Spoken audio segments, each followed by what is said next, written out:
Vamos a continuar con la lectura de Drácula. En esta ocasión vamos a conocer al profesor Van Helsing, que será un personaje muy importante en el desarrollo de la novela. Y también vamos a empezar a ver de qué manera actúa el conde con sus víctimas. Empezamos. Capítulo 7. Recorte del Daily Graph, 8 de agosto, pegado en el diario de Mina Murray. De un corresponsal, Whitby. Una de las tormentas más fuertes y repentinas que se recuerdan acaba de pasar por aquí, con resultados extraños. El tiempo un tanto bochornoso, pero de ninguna manera excepcional para el mes de agosto. La noche del sábado fue tan buena como cualquier otra, y la gran cantidad de visitantes fueron ayer a los bosques de Mulgrave, la bahía de Robin Hood, el molino de Rigg, Ranswick, Staithes y los otros sitios de recreo en los alrededores de Whitby. Los vapores Enma y Scarborough hicieron numerosos viajes a lo largo de la costa, y hubo un movimiento extraordinario de personas que iban y venían de Whitby. El día fue extremadamente bonito hasta por la tarde, cuando algunos de los chismosos que frecuentan el cementerio de la iglesia de Eastcliff y desde esa prominente eminencia observan la amplia extensión del mar visible hacia el norte y hacia el este, llamaron la atención un grupo de colas de caballo muy altas en el cielo hacia el noroeste. El viento estaba soplando desde el suroeste en un grado suave que en el lenguaje barométrico es calificado como 2, brisa ligera. El guardacostas de turno hizo inmediatamente el informe, y un anciano pescador, que durante más de medio siglo ha hecho observaciones del tiempo desde Eastcliff, predijo de una manera enfática la llegada de una repentina tormenta. La puesta del sol fue tan bella, tan grandiosa en sus masas de nubes espléndidamente coloreadas, que una gran cantidad de personas se reunieron en la acera a lo largo del acantilado en el cementerio de la vieja iglesia, para gozar de su belleza. Antes de que el sol se hundiera detrás de la negra masa de Ketelnés, encontrándose abiertamente de babor a estribor sobre el cielo del oeste, su ruta de descenso fue marcada por una miríada de nubes de todos los colores del celaje. Rojas, moradas, color de rosa, verdes, violetas y de todos los matices dorados. Había aquí y allá masas no muy grandes, pero notoriamente de un negro absoluto, en todas clases de figuras, algunas sólo delineadas y otras como colosales siluetas. La vista de aquel paisaje no fue desaprovechada por los pintores. Y no cabe ninguna duda de que algunos esbozos del preludio a una gran tormenta adornarán las paredes de R.A. y R.I. el próximo mayo. Más de un capitán decidió en aquellos momentos y en aquel lugar que su guijarro o su mula, como llaman a las diferentes clases de botes, permanecería en el puerto hasta que hubiera pasado la tormenta. Por la noche el viento amainó por completo, y a la medianoche había una calma chicha, un bochornoso calor, y esa intensidad prevaleciente que, al acercarse el trueno, afecta a las personas de naturaleza muy sensible. Solo había muy pocas luces en el mar, pues hasta los vapores costeños, que suelen navegar muy cerca de la orilla, se mantuvieron mar adentro, y solo podían verse muy contados barcos de pesca. La única vela sobresaliente era una goleta forastera que tenía desplegado todo su velamen y que parecía dirigirse hacia el oeste. La testarudez o ignorancia de su tripulación fue un tema exhaustivamente comentado mientras permaneció a la vista, y se hicieron esfuerzos por enviarle señales para que arriaran velas, en vista del peligro. Antes de que cerrara la noche, se le vio con sus velas ondear ociosamente mientras navegaba con gran tranquilidad sobre las encrespadas olas del mar, tan ociosamente como un barco pintado sobre un océano pintado. Poco antes de las 10 de la noche, la quietud del viento se hizo bastante opresiva, y el silencio era tan marcado que el balido de una oveja tierra adentro o el ladrido de un perro en el pueblo se escuchaban distintamente, y la banda que tocaba en el muelle, que tocaba una vivaracha marcha francesa, era una disonancia en la gran armonía del silencio de la naturaleza. Un poco después de medianoche llegó un extraño sonido desde el mar, y muy en lo alto comenzó a producirse un retumbo extraño, tenue, hueco. Entonces, sin previo aviso, irrumpió la tempestad. Con una rapidez que en aquellos momentos parecía increíble y que aún después es inconcebible, todo el aspecto de la naturaleza se volvió de inmediato convulso.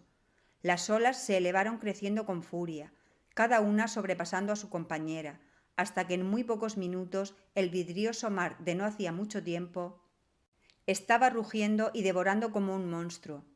Olas de crestas blancas golpearon salvajemente la arena de las playas y se lanzaron contra los pronunciados acantilados.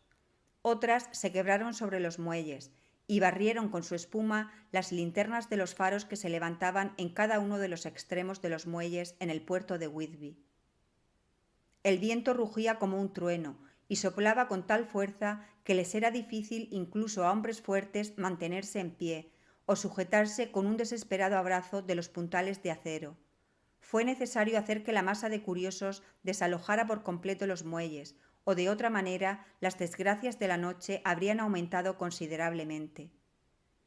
Por si fueran pocas las dificultades y los peligros que se cernían sobre el poblado, unas masas de niebla marina comenzaron a invadir la tierra, nubes blancas y húmedas que avanzaron de manera fantasmal, tan húmedas, vaporosas y frías que se necesitaba solo un pequeño esfuerzo de la imaginación para pensar que los espíritus de aquellos perdidos en el mar estaban tocando a sus cofrades vivientes con las viscosas manos de la muerte, y más de una persona sintió temblores y escalofríos al tiempo que las espirales de niebla marina subían tierra adentro.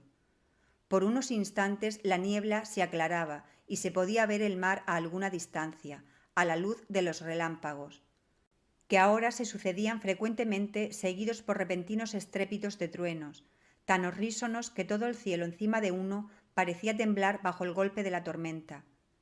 Algunas de las escenas que acontecieron fueron de una grandiosidad inconmensurable y de un interés absorbente.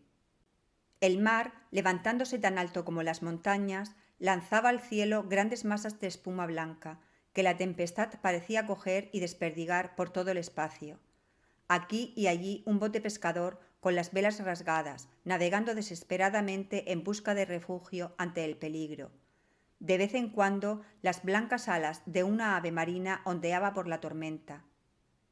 En la cúspide de East el nuevo reflector estaba preparado para entrar en acción, pero todavía no había sido probado. Los trabajadores encargados de él lo pusieron en posición, y en las pausas de la niebla que se nos venía encima barrieron con él la superficie del mar. Una o dos veces prestó el más eficiente de los servicios, como cuando un barco de pesca, con la borda bajo el agua, se precipitó hacia el puerto, esquivando, gracias a la guía de la luz protectora, el peligro de chocar contra los muelles. Cada vez que un bote lograba llegar a salvo al puerto, había un grito de júbilo de la muchedumbre congregada en la orilla. Un grito que por un momento parecía sobresalir del ventarrón, pero que era finalmente opacado por su empuje. Al poco tiempo el reflector descubrió a alguna distancia una goleta con todas sus velas desplegadas, aparentemente el mismo navío que había sido avistado esa misma noche. A esas horas el viento había retrocedido hacia el este, y un temblor recorrió a todos los espectadores del acantilado cuando presenciaron el terrible peligro en el que se encontraba la nave. Entre ella y el puerto había un gran arrecife plano, sobre el cual han chocado de tiempo en tiempo tantos buenos barcos, y que, con el viento soplando en esa dirección, sería un obstáculo casi imposible de franquear en caso de que intentase ganar la entrada del puerto. Ya era casi la hora de la marea alta, pero las olas eran tan impetuosas que en sus senos casi se hacían visibles las arenas de la playa, y la goleta, con todas las velas desplegadas, se precipitaba con tanta velocidad que, en las palabras de un viejo lobo de mar, debía de llegar a alguna parte, aunque solo fuese al infierno. Luego llegó otra ráfaga de niebla marina, más espesa que todas las anteriores, una masa de neblina húmeda que pareció envolver a todas las cosas como un sudario gris y dejó asequible a los hombres solo el órgano del oído, pues el ruido de la tempestad, el estallido de los truenos y el retumbo de las poderosas oleadas que llegaban a través del húmedo ambiente eran más fuertes que nunca. Los rayos del reflector se mantuvieron fijos en la boca del puerto a través del muelle del este, donde se esperaba el choque, y los hombres contuvieron la respiración. Repentinamente el viento cambió hacia el noreste y el resto de la niebla marina se diluyó, y entonces Mirabile Dictu, entre los muelles, levantándose de ola en ola a medida que avanzaba a gran velocidad, entró la rara goleta con todas sus velas desplegadas y alcanzó el santuario del puerto. El reflector la siguió, y un escalofrío recorrió a todos los que la vieron, pues atado al timón había un cuerpo, con la cabeza caída, que se balanceaba horriblemente hacia uno y otro lado con cada movimiento del barco. No se podía ver ninguna otra forma sobre cubierta. Un gran estado de reverencia y temor sobrecogió a todos cuando vieron que el barco, como por milagro, había encontrado el puerto guiado solamente por las manos de un hombre muerto. Sin embargo, todo se llevó a cabo más rápidamente de lo que tardo en escribir estas palabras. La goleta no se detuvo, sino que, navegando velozmente a través del puerto, embistió en un banco de arena y grava lavado por muchas mareas y muchas tormentas, situado en la esquina sureste del muelle que sobresale bajo Esk Cliff y que localmente es conocido como el muelle Tate Hill. Por supuesto que cuando la nave embistió contra el montón de arena se produjo una sacudida considerable. Cada verga, lazo y montante sufrió la sacudida, y una parte del mástil principal se vino abajo. Pero lo más extraño de todo fue que, en el mismo instante en que tocó la orilla, un perro inmenso saltó a cubierta desde abajo. Y como si hubiese sido proyectado por el golpe, corrió hacia adelante y saltó desde la proa a la arena, corriendo directamente hacia el empinado acantilado donde el cementerio de la iglesia cuelga sobre la callejuela que va hacia el muelle del este, tan pronunciadamente que algunas de las lápidas transatlánticas o piedras atravesadas, como las llaman vernacularmente aquí en Whitby, se proyectan de hecho donde el acantilado que las sostenía se ha derrumbado y desapareció en la oscuridad, que parecía intensificada justamente más allá de la luz del reflector. Sucedió que por casualidad en aquellos momentos no había nadie en el muelle de Tate Hill, pues todos aquellos cuyas casas se encontraban en la proximidad estaban o en cama o habían subido a las alturas para ver mejor. Por eso el capitán del guardacostas de turno en el lado este del puerto, que de inmediato corrió hacia el pequeño muelle, fue el primero que pudo subir a bordo. Los hombres que manejaban el reflector, después de escudriñar la entrada al puerto sin ver nada, dirigieron la luz hacia el buque abandonado y la mantuvieron allí. El capitán del guardacostas corrió sobre la cubierta de popa y cuando llegó al lado de la rueda se inclinó para examinarla. Y retrocedió de pronto como si estuviera bajo una fuerte emoción. Esto pareció picar la curiosidad general y un buen número de personas comenzaron a correr. Es un buen trecho el que hay desde West Cliff, pasando por el puente de Drawbridge hasta el muelle de Tate Hill, pero su corresponsal es un corredor bastante bueno. Y llegué con buena ventaja sobre el resto de la gente. Sin embargo, cuando llegué, encontré en el muelle a una muchedumbre que ya se había reunido y a la cual el capitán del guardacostas y la policía no permitían subir a bordo. Por cortesía del jefe de marineros se me permitió, como corresponsal que soy, subir a bordo, y fui uno de los del pequeño grupo que vio al marinero muerto mientras se encontraba todavía atado a la rueda del timón. No era de extrañar que el capitán del guardacostas se hubiera sorprendido o que hubiera sentido temor, pues no es muy común que puedan verse cosas semejantes. El hombre estaba simplemente atado de manos, una sobre otra, a la cabilla de la rueda del timón. Entre su mano derecha y la madera había un crucifijo, estando los rosarios con los cuales se encontraba sujeto tanto alrededor de sus puños como de la rueda, y todo fuertemente atado por las cuerdas que lo amarraban. El pobre sujeto puede ser que haya estado sentado al principio, pero el aleteo y golpeteo de las velas habían hecho sus efectos en el timón de la rueda y lo arrastraron hacia uno y otro lado, de tal manera que las cuerdas con que estaba atado le habían cortado la carne hasta el hueso. Una detallada descripción del estado de cosas fue hecha, y un médico, el cirujano J. M. Caffen de Esk Elliot Place número 33, quien subió inmediatamente después de mí, declaró después de hacer un examen que el hombre debía haber estado muerto por lo menos durante 2 días. En su bolsillo había una botella, cuidadosamente tapada con un corcho, y vacía, salvo por un pequeño rollo de papel, que resultó ser el apéndice del diario de bitácora. El capitán del guardacostas dijo que el hombre debió haber atado sus propias manos apretando los nudos con sus dientes. El hecho de que el capitán del guardacostas fue el primero en subir a bordo puede evitar algunas complicaciones más tarde en la corte del almirantazgo, pues los guardacostas no pueden reclamar el derecho de salvamento a que pueden optar todos los civiles que sean primeros en encontrar un barco abandonado.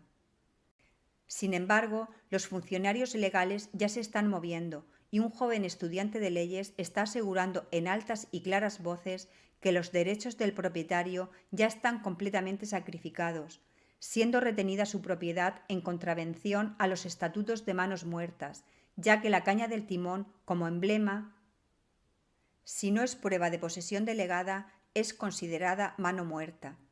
Es innecesario decir que el marinero muerto ha sido reverentemente retirado del lugar donde mantenía su venerable vigilancia y guardia, con una tenacidad tan noble como la del joven Casablanca, y ha sido colocado en el depósito de cadáveres en espera de futuras pesquisas. Ya está pasando la repentina tormenta y su ferocidad está menguando.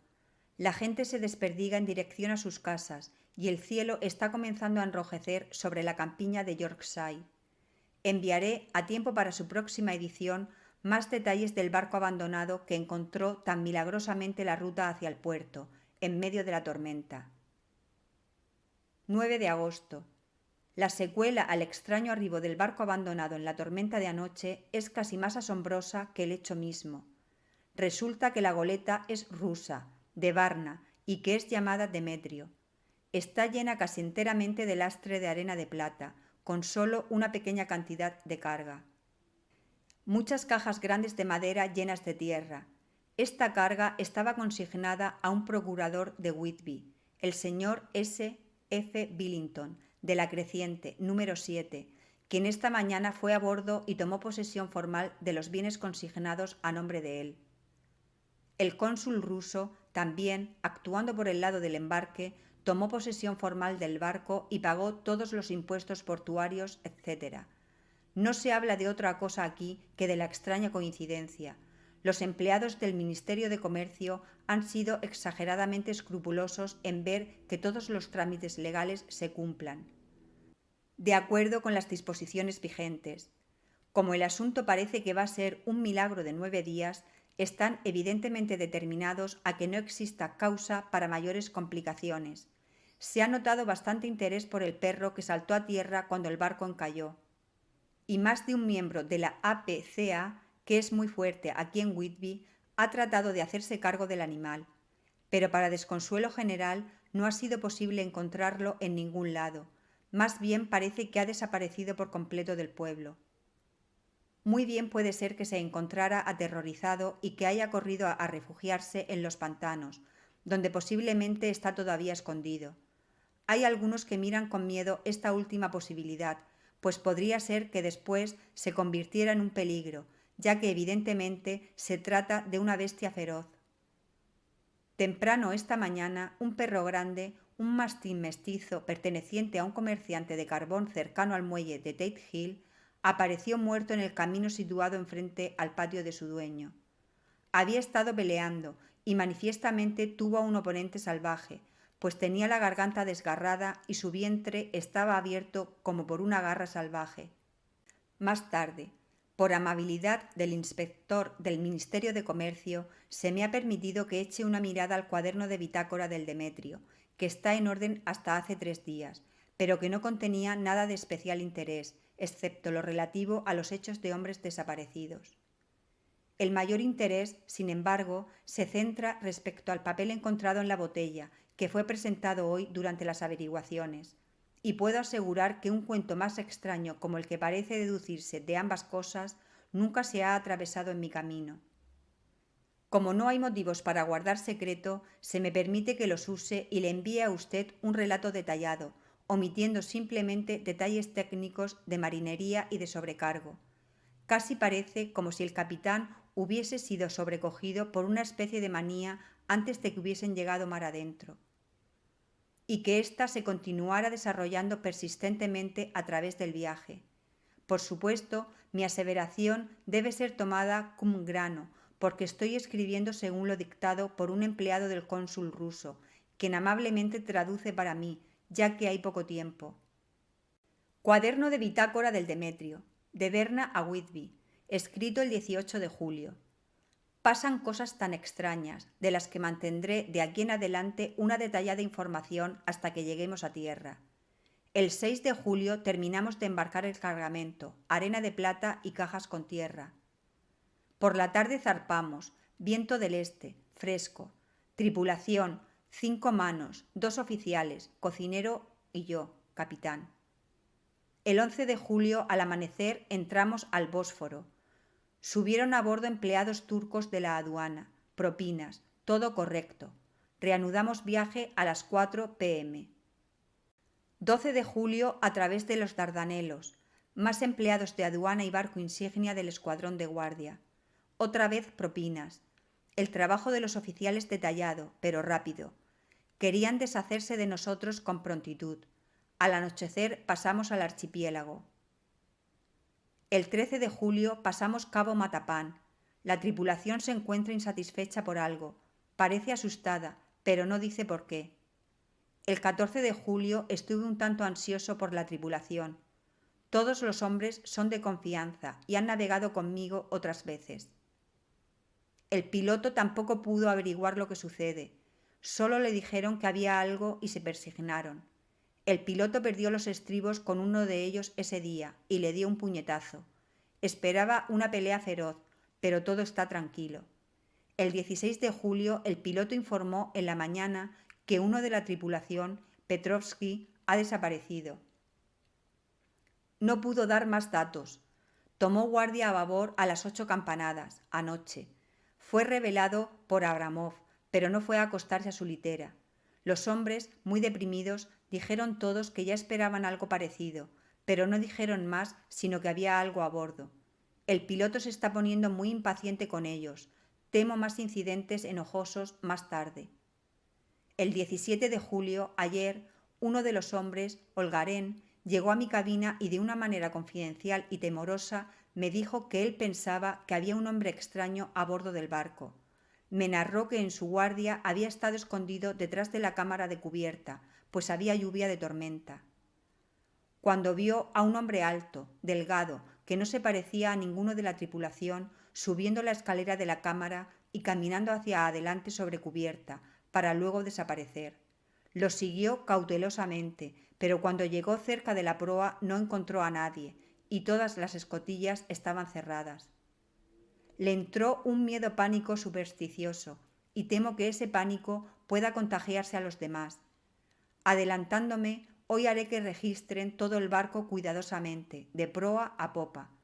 Más tarde ese mismo día reuní a toda la tripulación y les dije que, como ellos evidentemente pensaban que había alguien en el barco, lo registraríamos de proa a popa.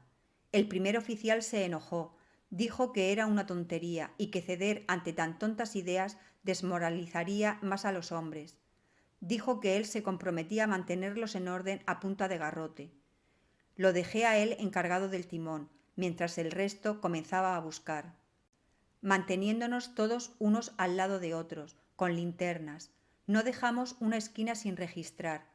Como todo lo que había eran unas grandes cajas de madera, no había posibles resquicias donde un hombre se pudiera esconder. Los hombres estaban mucho más aliviados cuando terminamos el registro y se dedicaron a sus faenas con alegría. El primer oficial refunfuñó, pero no dijo nada más. 22 de julio. Los últimos 3 días, tiempo malo y todas las manos ocupadas en las velas. No hay tiempo para estar asustados. Los hombres parecen haber olvidado sus temores. El piloto alegre otra vez y todo marcha muy bien. Elogié a los hombres por su magnífica labor durante el mal tiempo. Pasamos Gibraltar y salimos de los estrechos. Todo bien. 24 de julio. Parece que pesa una maldición sobre este barco. Ya teníamos una mano menos y al entrar en la bahía de Vizcaya, con un tiempo de los diablos, otro hombre ha desaparecido anoche, sin dejar rastro. Como el primero, dejó su guardia y no se lo volvió a ver. Todos los hombres tienen un miedo pánico. Envié una orden aceptando su solicitud de que se hagan guardias dobles, pues tienen miedo de estar solos. El piloto furioso. Temo que podamos tener algunos problemas, ya que o él o los hombres pueden emplear la violencia. 28 de julio. 4 días de infierno, bamboleándonos en una especie de tifón y con vientos tempestuosos. Nadie ha podido dormir. Todos los hombres están cansados. Apenas sé cómo montar una guardia, ya que ninguno está en condiciones de seguir adelante. El segundo oficial se ofreció voluntariamente a timonear y a hacer guardia, permitiendo así que los hombres pudieran dormir un par de horas. El viento está amainando, el mar todavía terrorífico, pero se siente menos, ya que el barco ha ganado estabilidad. 29 de julio. Otra tragedia. Esta noche tuvimos guardia sencilla, ya que la tripulación está muy cansada para hacerla doble. Cuando la guardia de la mañana subió a cubierta, no pudo encontrar a nadie a excepción del piloto. Comenzó a gritar y todos subieron a cubierta. Minucioso registro, pero no se encontró a nadie. Ahora estamos sin segundo oficial y con la tripulación en gran pánico. El piloto y yo acordamos ir siempre armados de ahora en adelante y acechar cualquier señal de la causa. 30 de julio, noche. Todos regocijados, pues nos acercamos a Inglaterra. Tiempo magnífico, todas las velas desplegadas. Me retiré por agotamiento, dormí profundamente. Fui despertado por el oficial diciéndome que ambos hombres, el de guardia y el piloto, habían desaparecido. Solo quedamos 2 tripulantes, el primer oficial y yo, para gobernar el barco. 1 de agosto. 2 días de niebla y sin avistar una vela. Había esperado que en el Canal de la Mancha podríamos hacer señales pidiendo auxilio o llegar a algún lado. No teniendo fuerzas para trabajar las velas, tenemos que navegar con el viento. No nos atrevemos a arriarlas, porque no podríamos izarlas otra vez. Parece que se nos arrastra hacia un terrible desenlace. El primer oficial está ahora más desmoralizado que cualquiera de los hombres. Su naturaleza más fuerte parece que ha trabajado en su interior inversamente en contra de él. Los hombres están más allá del miedo, trabajando fuerte y pacientemente, con sus mentes preparadas para lo peor. Son rusos, él es rumano. 2 de agosto, medianoche. Me desperté después de pocos minutos de dormir escuchando un grito, que parecía dado al lado de mi puerta. No podía ver nada por la neblina. Corrí a cubierta y choqué contra el primer oficial. Me dice que escuchó el grito y corrió, pero no había señales del hombre que estaba de guardia. Otro menos. Señor, ayúdanos. El primer oficial dice que ya debemos haber pasado el estrecho de Dover, pues en un momento en que se aclaró la niebla alcanzó a ver Northumberland en el mismo instante en que escuchó el grito del hombre. Si es así, estamos ahora en el Mar del Norte, y solo Dios puede guiarnos en esta niebla, que parece moverse con nosotros. Y Dios parece que nos ha abandonado. 3 de agosto. A medianoche fui a relevar al hombre en el timón, y cuando llegué no encontré a nadie ahí. El viento era firme, y como navegamos hacia donde nos lleve, no había ningún movimiento. No me atreví a dejar solo el timón, por lo que le grité al oficial. Después de unos segundos subió corriendo a cubierta en sus franelas. Traía los ojos desorbitados y el rostro macilento, por lo que temo mucho que haya perdido la razón. Se acercó a mí y me susurró con voz ronca, colocando su boca cerca de mi oído, como si temiese que el mismo aire escuchara. Está aquí, ahora lo sé. Al hacer guardia anoche lo vi, un hombre alto y delgado y sepulcralmente pálido. Estaba cerca de la proa, mirando hacia afuera. Me acerqué a él a rastras y le hundí mi cuchillo, pero éste lo atravesó, vacío como el aire. Al tiempo que hablaba, sacó su cuchillo y empezó a moverlo salvajemente en el espacio. Luego continuó: pero como está aquí, lo encontraré. Está en la bodega, quizá en una de esas cajas. Las destornillaré una por una y veré. Usted sujete el timón. Y, con una mirada de advertencia, poniéndose el dedo sobre los labios, se dirigió hacia abajo. Se estaba alzando un viento peligroso y yo no podía dejar el timón. Lo vi salir otra vez a cubierta con una caja de herramientas y una linterna y descender por la escotilla delantera. Está loco, completamente delirante de locura, y no tiene sentido que trate de detenerlo. No puede hacer daño a esas grandes cajas, están detalladas como arcilla, y que las arrastre de un lado a otro no tiene ninguna importancia. Así es que aquí me quedo, cuido del timón y escribo estas notas. Solo puedo confiar en Dios y esperar a que la niebla se aclare. Entonces, si puedo pilotear la nave hacia cualquier puerto con el viento que haya, arriaré las velas y me quedaré descansando, haciendo señales, pidiendo auxilio. Ya casi todo ha terminado. Justamente cuando estaba comenzando a pensar que el primer oficial podría regresar más calmado, pues lo escuché martillando algo en la bodega y trabajar le hace bien, subió por la escotilla un grito repentino que me heló la sangre, y apareció él sobre cubierta como disparado por un arma, completamente loco, con los ojos girando y el rostro convulso por el miedo. ¡Sálvame! ¡Sálvame! Gritó, y luego miró a su alrededor al manto de neblina. Su horror se volvió desesperación, y con voz tranquila dijo: «Sería mejor que usted también viniera, capitán, antes de que sea demasiado tarde. Está aquí. Ahora conozco el secreto. El mar me salvará de él, y es todo lo que queda». Antes de que yo pudiera decir una palabra o pudiera adelantarme para detenerlo, saltó a la amura y deliberadamente se lanzó al mar. Supongo que ahora yo también conozco el secreto. Fue este loco el que despachó a los hombres uno a uno y ahora él mismo los ha seguido. Dios me ayude. ¿Cómo voy a poder dar parte de todos estos horrores cuando llegue a puerto? Cuando llegue a puerto. ¿Y cuándo será eso? 4 de agosto. Todavía niebla, que el sol no puede atravesar. Sé que el sol ha ascendido porque soy marinero, pero no sé por qué otros motivos.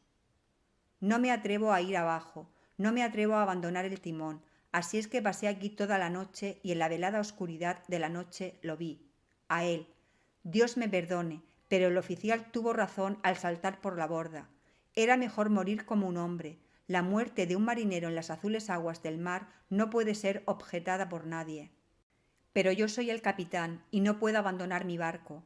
Pero yo frustraré a este enemigo o monstruo, pues cuando las fuerzas comiencen a fallarme, ataré mis manos al timón, y junto con ellas ataré eso a lo cual él, no se atreve a tocar. Y entonces, venga buen viento o mal viento, salvaré mi alma y mi honor de capitán. Me estoy debilitando y la noche se acerca. Si puede verme otra vez a la cara, pudiera ser que no tuviese tiempo de actuar.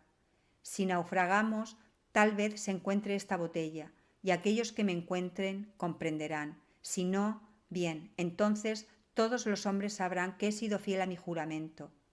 Dios y la Virgen Santísima y los santos ayuden a una pobre alma ignorante que trata de cumplir con su deber.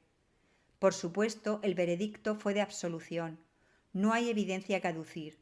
Y si fue el hombre mismo quien cometió los asesinatos o no fue él, es algo que nadie puede atestiguar.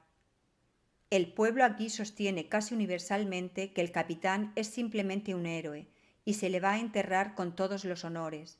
Ya está arreglado que su cuerpo debe ser llevado con un tren de botes por un trecho a lo largo del Esk y luego será traído de regreso hasta el muelle de Tate Hill y subido por la escalinata hasta la abadía. Pues se ha dispuesto que sea enterrado en el cementerio de la iglesia, sobre el acantilado. Los propietarios de más de 100 barcazas ya han dado sus nombres, señalando que desean seguir el cortejo fúnebre del capitán. No se han encontrado rastros del inmenso perro. Por esto hay mucha tristeza, ya que con la opinión pública en su presente estado, el animal hubiera sido, creo yo, adoptado por el pueblo. Mañana será el funeral y así terminará este nuevo misterio del mar. Del diario de Mina Murray, 8 de agosto. Lucy pasó toda la noche muy intranquila y yo tampoco pude dormir. La tormenta fue terrible y mientras retumbaba fuertemente entre los tiestos de la chimenea me hizo temblar. Al llegar una fuerte ráfaga de viento parecía el disparo de un cañón distante. Cosa bastante rara, Lucy no se despertó, pero se levantó 2 veces y se vistió. Por fortuna, en cada ocasión me desperté a tiempo y me las arreglé para desvestirla sin despertarla. metiéndola otra vez en cama. Es cosa muy rara este sonambulismo, pues tan pronto como su voluntad es frustrada de cualquier manera física, su intención, si es que la tiene, desaparece y se entrega casi exactamente a la rutina de su vida. Temprano esta mañana nos levantamos las dos y bajamos hasta el puerto para ver si había sucedido algo durante la noche. Había muy poca gente en los alrededores, y aunque el sol estaba brillando y el aire estaba claro y fresco, las grandes olas amenazantes, que parecían más oscuras de lo que eran debido a que la espuma las coronaba con penachos de nieve, se abrían paso a través de la estrecha boca del puerto, como un hombre que camina a codazos entre una multitud. Sin razón aparente, me sentí contenta de que Jonathan no hubiera estado en el mar, sino en tierra. Pero, ¿está en tierra o en mar? ¿Dónde está él y cómo? Me estoy poniendo verdaderamente ansiosa por su paradero. Si solo supiera lo que debo hacer y si pudiera hacer algo. 10 de agosto. Los funerales del pobre capitán hoy fueron de lo más conmovedor. Todos los botes del puerto parecían estar ahí, y el féretro fue llevado en hombros por capitanes todo el camino, desde el muelle de Tate Hill hasta el cementerio de la iglesia. Lucy vino conmigo, y nos fuimos muy temprano a nuestro viejo asiento, mientras el cortejo de botes remontó el río hasta el viaducto, y luego descendió nuevamente. Tuvimos una vista magnífica, y vimos la procesión casi durante todo el viaje. Al pobre hombre lo pusieron a descansar cerca de nuestro asiento, de tal manera que nosotras nos paramos y, cuando llegó la hora, pudimos verlo todo. La pobre Lucy parecía estar muy nerviosa. Estuvo todo el tiempo inquieta y alterada. Y no puedo sino pensar que sus sueños de la noche le están afectando.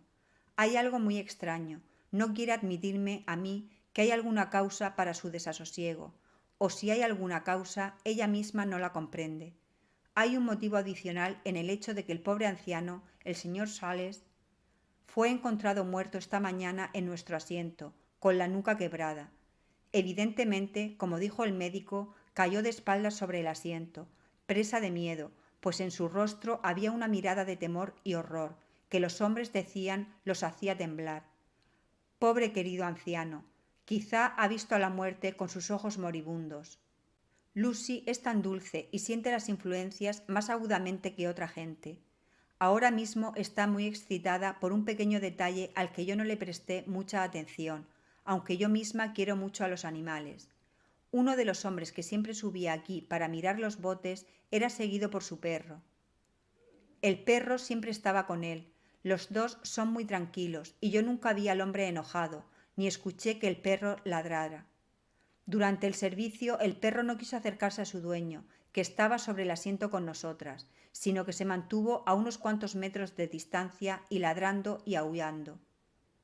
Su dueño le habló primero suavemente, luego en tono más áspero y finalmente muy enojado, pero el animal no quiso acercarse ni cesó de hacer ruido. Estaba poseído como por una especie de rabia, con sus ojos brillándole salvajemente, y todos los pelos erizados como la cola de un gato cuando se está preparando para la pelea. Finalmente, también el hombre se enojó y saltando del asiento le dio puntapiés al perro, y luego, tomándolo por el pescuezo, lo arrastró y lo tiró sobre la lápida en la cual está montado el asiento. En el momento en que tocó la lápida, la pobre criatura recobró su actitud pacífica, pero comenzó a temblar desesperadamente. No trató de irse, sino que se enroscó, temblando y agachándose, y se encontraba en tal estado de terror que yo traté de calmarlo, aunque sin efecto. Lucy también sintió compasión, pero no intentó tocar al perro, sino que solo lo miró con lástima. Temo mucho que tenga una naturaleza demasiado sensible como para que pueda andar por el mundo sin problemas. Estoy segura de que esta misma noche soñará con todo lo que ha sucedido, toda la acumulación de hechos extraños, el barco piloteado hasta el puerto por un hombre muerto, su actitud atado al timón con un crucifijo y rosarios, el emotivo funeral, el perro unas veces furioso y otras aterrorizado. Le dará abundante material para sus sueños. Creo que para ella lo mejor sería retirarse a su cama, cansada físicamente, por lo que la llevaré a dar una larga caminata por los acantilados de la bahía de Robin Hood y luego de regreso. No creo que después le queden muchas inclinaciones para caminar dormida. Capítulo 8. Del diario de Mina Murray. Mismo día, 11 p.m. Oh, cómo estoy cansada. Si no fuera porque he tomado como un deber escribir en mi diario todas las noches, hoy no lo abriría. Tuvimos un paseo encantador. Después de un rato, Lucy estaba de mejor humor. Debido, creo, a unas pacíficas vacas que llegaron a olfatearnos en el campo cerca del faro y nos sacaron completamente de quicio. Creo que lo olvidamos todo, excepto, por supuesto, el temor personal, y esto pareció borrarlo todo y darnos la oportunidad de comenzar de nuevo. Tomamos un magnífico té a la inglesa en una pequeña y simpática posada, de antiguo estilo, en la bahía de Robin Hood, con una ventana arqueada que daba a las rocas cubiertas de algas marinas en la playa. Creo que hubiéramos asustado a la nueva mujer con nuestros apetitos. Los hombres son más tolerantes, benditos sean. Luego emprendimos la caminata de regreso a casa, haciendo alguna o más bien muchas paradas para descansar, y con nuestros corazones en constante temor por los toros salvajes. Lucy estaba verdaderamente cansada, y teníamos la intención de escabullirnos a cama tan pronto como pudiéramos. Sin embargo, llegó el joven cura, y la señora Westenra le pidió que se quedara a cenar. Lucy y yo, ambas, tuvimos una pelea por ello con el molendero.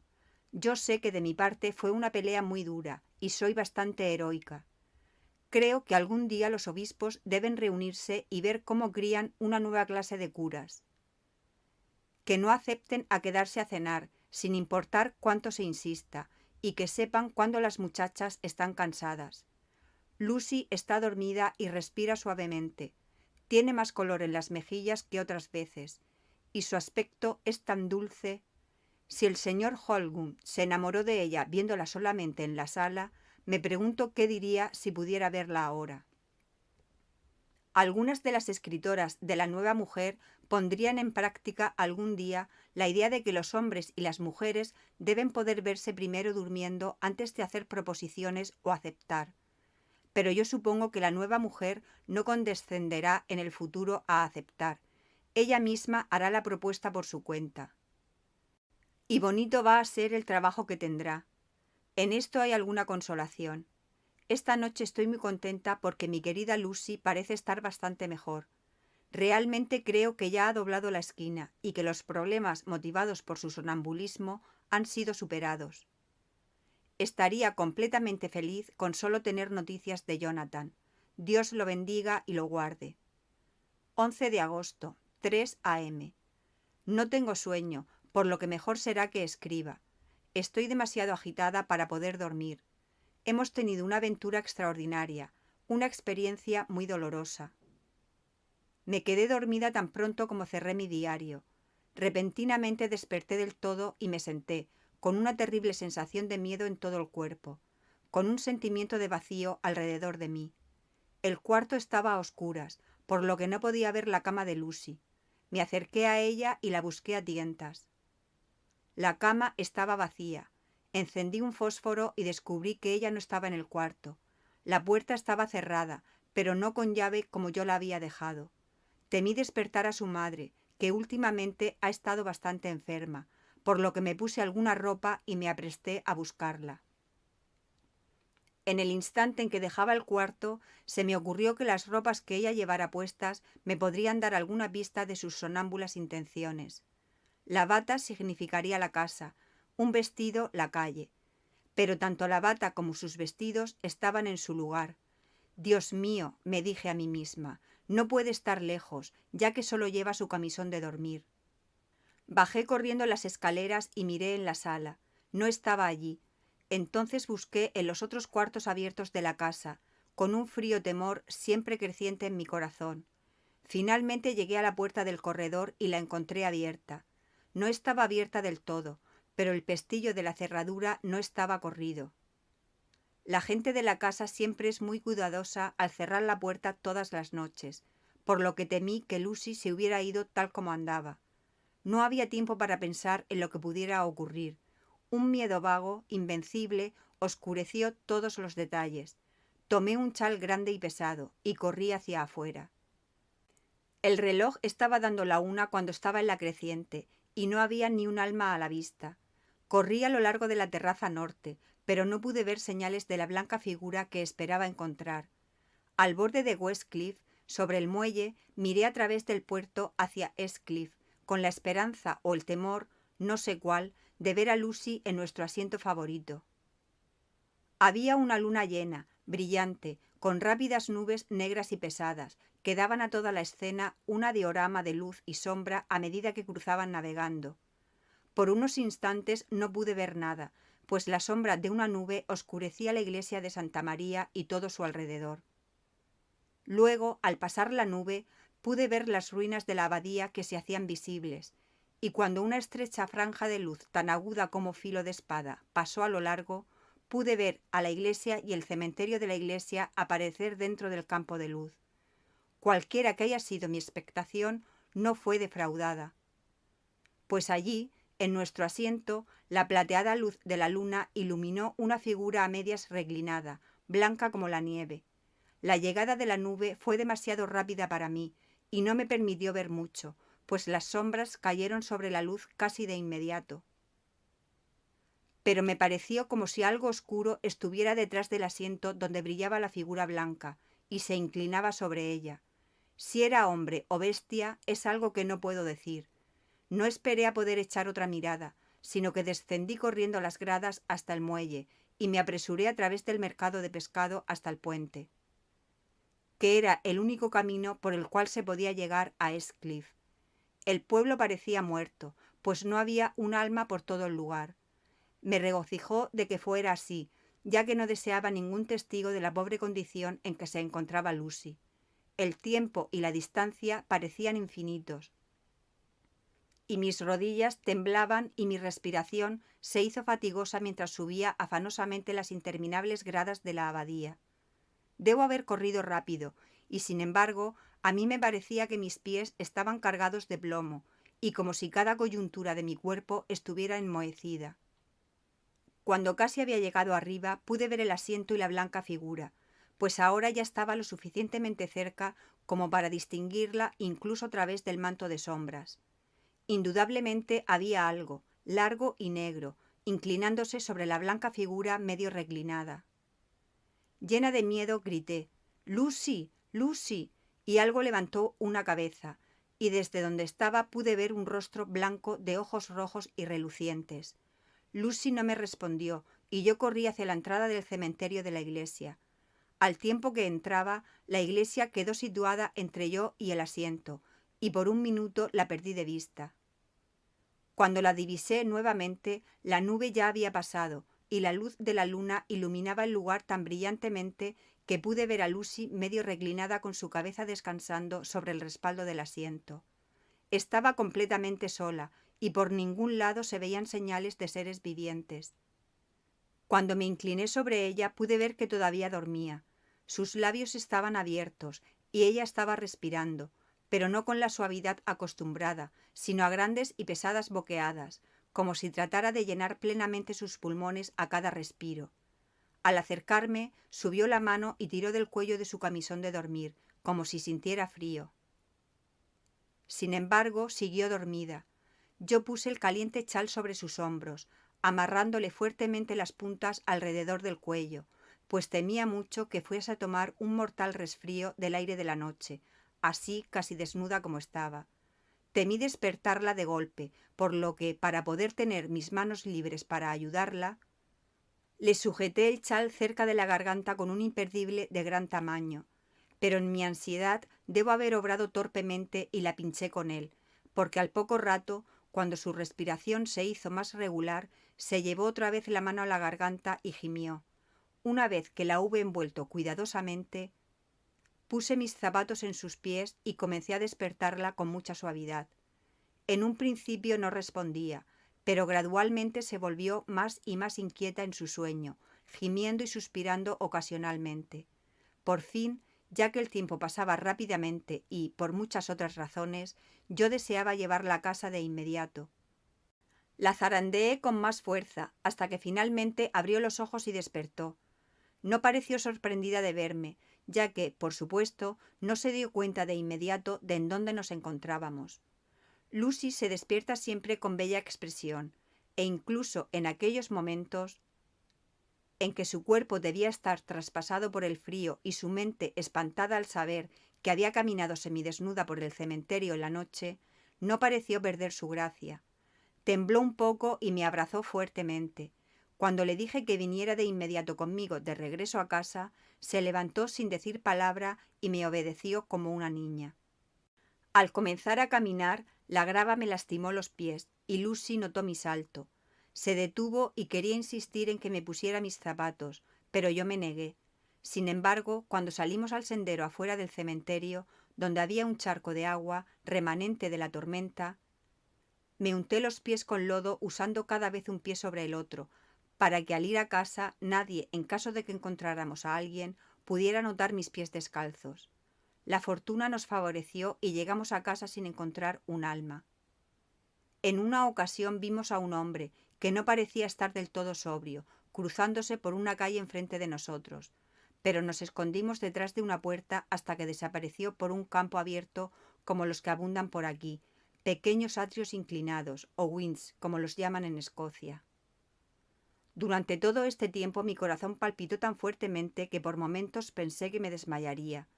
Estaba llena de ansiedad por Lucy, no tanto por su salud, a pesar de que podía afectarle el aire frío, sino por su reputación en caso de que la historia de lo sucedido se hiciera pública. Cuando entramos, y una vez que hubimos lavado nuestros pies y rezado juntas una oración de gracias, la metí en la cama. Antes de quedarse dormida, me pidió, me imploró, que no dijese una palabra a nadie, ni siquiera a su madre, de lo que había pasado aquella noche. Al principio dudé de hacer la promesa, pero al pensar en el estado de salud de su madre y cómo le excitaría la noticia de un acontecimiento como aquel, y pensando además cómo podía ser retorcida aquella historia, no, sería infaliblemente falsificada, en caso de que fuese conocida, pensé que era más cuerdo prometer lo que se me pedía. Espero que haya obrado bien. He cerrado la puerta y he atado la llave a mi muñeca, por lo que tal vez no vuelva a ser perturbada. Lucy está durmiendo profundamente. El reflejo de la aurora aparece alto y lejos sobre el mar. Mismo día por la tarde. Todo marcha bien. Lucy durmió hasta que yo la desperté y pareció que no había cambiado siquiera de lado. La aventura de la noche no parece haberle causado ningún daño. Por el contrario, la ha beneficiado, pues está mucho mejor esta mañana que en las últimas semanas. Me sentí triste al notar que mi torpeza con el imperdible la había herido. De hecho, pudo haber sido algo serio, pues la piel de su garganta estaba agujereada. Debo haber agarrado un pedazo de piel con el imperdible, atravesándolo, pues hay dos pequeños puntos rojos como agujeritos de alfiler. Y sobre el cuello de su camisón de noche había una gota de sangre. Cuando me disculpé y le mostré mi preocupación por ello, Lucy rió y me consoló, diciendo que ni siquiera lo había sentido. Afortunadamente no le quedará cicatriz, ya que son orificios diminutos. Mismo día, por la noche. Hemos pasado el día muy contentas. El aire estaba claro, el sol brillante y había una fresca brisa. Llevamos nuestro almuerzo a los bosques de Mulgrave. La señora Wensterra conduciendo por el camino, Lucy y yo caminando por el sendero del desfiladero y encontrándonos con ella en la entrada. Yo me sentí un poco triste, pues pude darme cuenta de cómo hubiera sido absolutamente feliz si hubiera tenido a Jonathan a mi lado. Pero vaya, solo debo ser paciente. Por la noche dimos una caminata hasta el Casino Terraza y escuchamos alguna buena música por Spur y Mackenzie y nos acostamos muy temprano. Lucy parece estar más tranquila de lo que había estado en los últimos tiempos y yo me dormí de inmediato. Aseguraré la puerta y guardaré la llave de la misma manera que antes, pues no creo que esta noche haya ningún problema. 12 de agosto. Mis predicciones fueron erróneas, pues 2 veces durante la noche fui despertada por Lucy, que estaba tratando de salir. Parecía, incluso dormida, estar un poco impaciente por encontrar la puerta cerrada con llave, y se volvió a acostar profiriendo quejidos de protesta. Desperté al amanecer y oí los pájaros piando fuera de la ventana. Lucy despertó también, y yo me alegré de ver que estaba incluso mejor que ayer por la mañana. Toda su antigua alegría parece haber vuelto, y se pasó a mi cama apretujándose a mi lado para contarme todo lo de Arthur. Yo le dije a ella cómo estaba ansiosa por Jonathan, y entonces trató de consolarme. Bueno, en alguna medida lo consiguió, ya que aunque la conmiseración no puede alterar los hechos, sí puede contribuir a hacerlos más soportables. 13 de agosto. Otro día tranquilo, y me fui a la cama con la llave en mi muñeca como antes. Otra vez desperté por la noche y encontré a Lucy sentada en su cama, todavía dormida, señalando hacia la ventana. Me levanté sigilosamente y apartando la persiana miré hacia afuera. La luna brillaba esplendorosamente y el suave efecto de la luz sobre el mar y el cielo, confundidos en un solo misterio grande y silencioso, era de una belleza indescriptible. Entre yo y la luz de la luna aleteaba un gran murciélago que iba y venía describiendo grandes círculos. En un par de ocasiones se acercó bastante, pero supongo que, asustándose al verme, voló de regreso, alejándose en dirección al puerto y a la abadía. Cuando regresé de la ventana, Lucy se había acostado de nuevo y dormía pacíficamente. No volvió a moverse en toda la noche. 14 de agosto. He estado en East Cliff, leyendo y escribiendo todo el día. Lucy parece haberse enamorado tanto de este lugar como yo, y es muy difícil arrancarla de aquí cuando llega la hora de regresar a casa para comer, tomar el té o cenar. Esta tarde hizo un comentario muy extraño. Veníamos de camino a casa para la cena, y habíamos llegado hasta las gradas superiores del puente oeste, deteniéndonos para mirar el paisaje como siempre lo hacemos. El sol poniente, muy bajo en el horizonte, se estaba ocultando detrás de Ketelnés. La luz roja caía sobre East Cliff y la vieja abadía, y parecía bañarlo todo con un bello resplandor color de rosa. Estuvimos unos momentos en silencio, y de pronto Lucy murmuró como para sí misma. Otra vez sus ojos rojos, son exactamente los mismos. Aquella fue una expresión tan rara, sin venir a colación, que me dejó perpleja.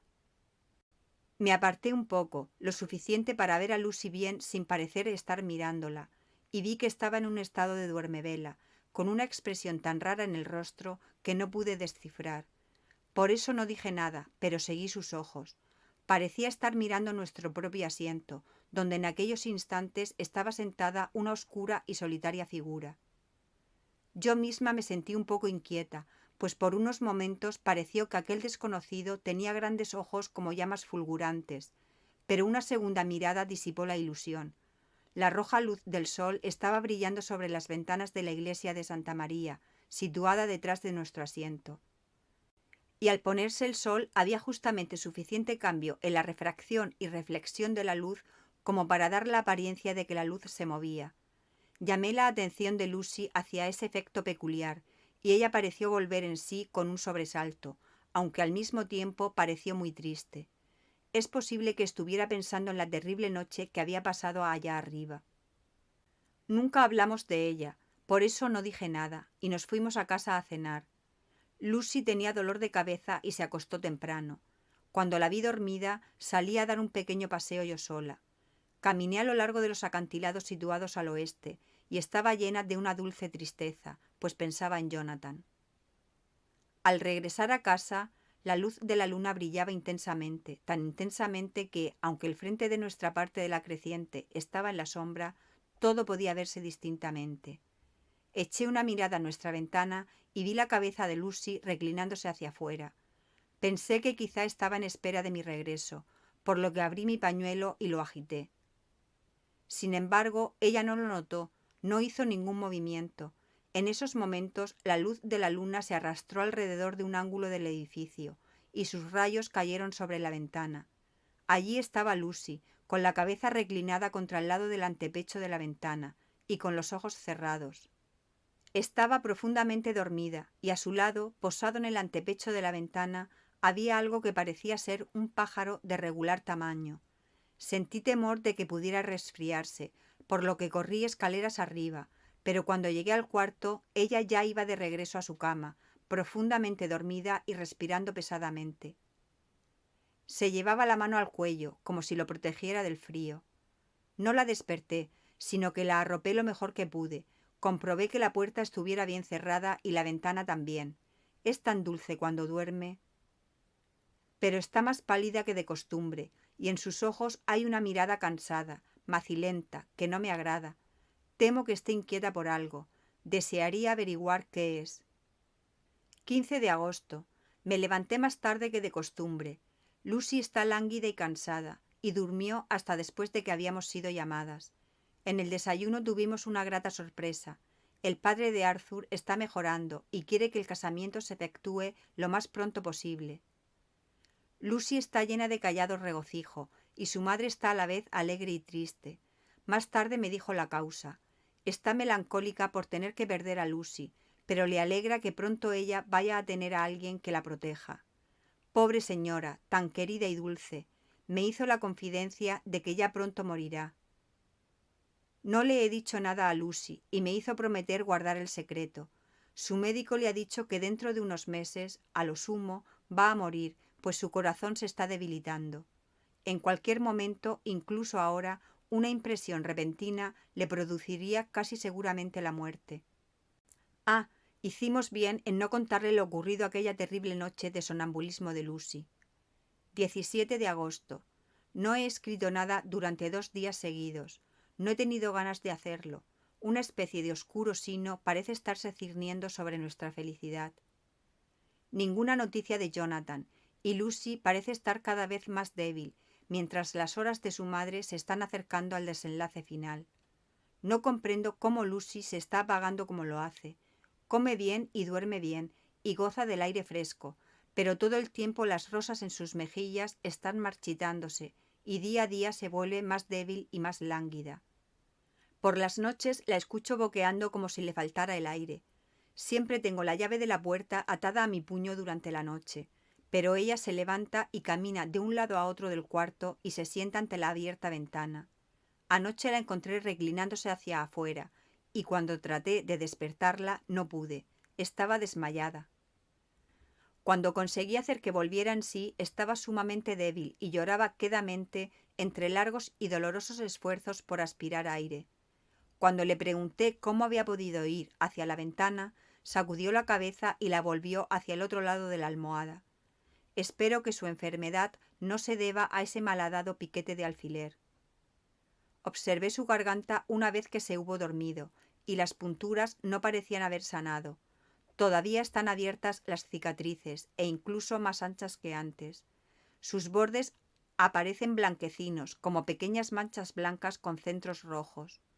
A menos que sanen en 1 o 2 días, insistiré en que las vea el médico. Carta de Samuel F. Billington e hijo, procuradores en Whitby, a los señores Carter, Patterson y Cía, en Londres. 17 de agosto. Estimados señores, anexas a la presente les enviamos las mercancías enviadas por el Gran Ferrocarril del Norte. Las mismas han de ser entregadas en Carfax, cerca de Parfleet, inmediatamente después de recibirse las mercancías en la estación de King's Cross. Actualmente la casa está vacía, pero les enviamos también las llaves, todas ellas rotuladas. Sírvanse depositar las cajas, 50 en total, las cuales constituyen el envío, en el edificio parcialmente derruido que forma parte de la casa y que está marcado con A en el plano esquemático que les enviamos. Su agente reconocerá fácilmente el lugar, ya que es la antigua capilla de la mansión. Las mercancías salen por tren a las 9:30 de la noche. Llegarán a King's Cross mañana por la tarde a las 4:30. Como nuestro cliente desea que la entrega se haga lo más rápidamente posible, mucho les agradeceríamos que tuvieran preparada alguna gente en King's Cross a la hora indicada, para efectuar el traslado de la mercancía a su destino. Para evitar cualquier demora posible debida a trámites de rutina, tales como pagos en sus departamentos, les enviamos anexo cheque por 10 libras, cuyo recibo les agradeceríamos nos remitieran. Si los gastos son inferiores a esta cantidad, pueden devolver el saldo. Si son más, Les enviaremos de inmediato un cheque por la diferencia al tener noticias de ustedes. Al terminar la entrega, sírvanse dejar las llaves en el corredor principal de la casa, donde el propietario pueda recogerlas al entrar en la casa mediante la llave que él posee. Por favor, no piensen que nos excedemos en los límites de la cortesía mercantil al insistir por todos los medios en que efectúen este trabajo con la mayor rapidez posible. Quedamos de ustedes, estimados señores, sus atentos Samuel F. Billington e hijo. Carta de los señores Carter, Patterson y Cía en Londres a los señores Billington e hijo en Whitby. 21 de agosto. Estimados señores, acusamos recibo de 10 libras y les enviamos por 1,17 excedente, tal como lo muestran los recibos incluidos. La mercancía ha sido entregada según sus instrucciones y las llaves quedaron en un paquete en el corredor principal, tal como se nos pidió. Quedamos de ustedes, estimados señores, con todo respeto, Carter, Patterson y Cía. Del diario de Mina Murray, 18 de agosto. Hoy estoy muy contenta y escribo sentada en el asiento del cementerio de la iglesia. Lucy está mucho mejor. Anoche durmió bien toda la noche y no me molestó ni una vez. Parece que ya las rosas regresan a sus mejillas, aunque todavía está tristemente pálida y descolorida. Yo entendería su situación si estuviera anémica, pero no es el caso. Está de muy buen humor y llena de vida y alegría. Toda aquella mórbida reticencia parece haberla abandonado. Y hace justamente un momento me recordó, como si yo necesitara que me lo recordaran, aquella noche, y lo que sucedió aquí, en este mismo asiento, donde la encontré dormida. Al tiempo que me hablaba, taconeaba juguetonamente con el tacón de su bota sobre la lápida, y dijo: mis pobres pies no hacían mucho ruido entonces. Me atrevo a decir que el pobre señor Sales me habría dicho que era porque yo no quería despertar a Jordi. Como estaba tan comunicativa, le pregunté si había tenido algún sueño esa noche. Antes de responderme, esa su mirada tan dulce y traviesa asomó a su cara, la cual dice Arthur, lo llamo Arthur por costumbre de ella, que ama, y, de hecho, no me extraña que así sea. Entonces continuó de una manera ensoñadora, como si estuviera tratando de recordar lo sucedido. No soñé propiamente, pero todo parecía ser muy real. Solo quería estar aquí en este lugar, sin saber por qué, pues tenía miedo de algo, no sé de qué. Aunque supongo que estaba dormida, recuerdo haber pasado por las calles y sobre el puente. Al tiempo que pasaba saltó un pez. Yo me incliné para verlo y escuché muchos perros aullando. Tantos que todo el pueblo parecía estar lleno de perros que aullaban al mismo tiempo, mientras yo subía las gradas.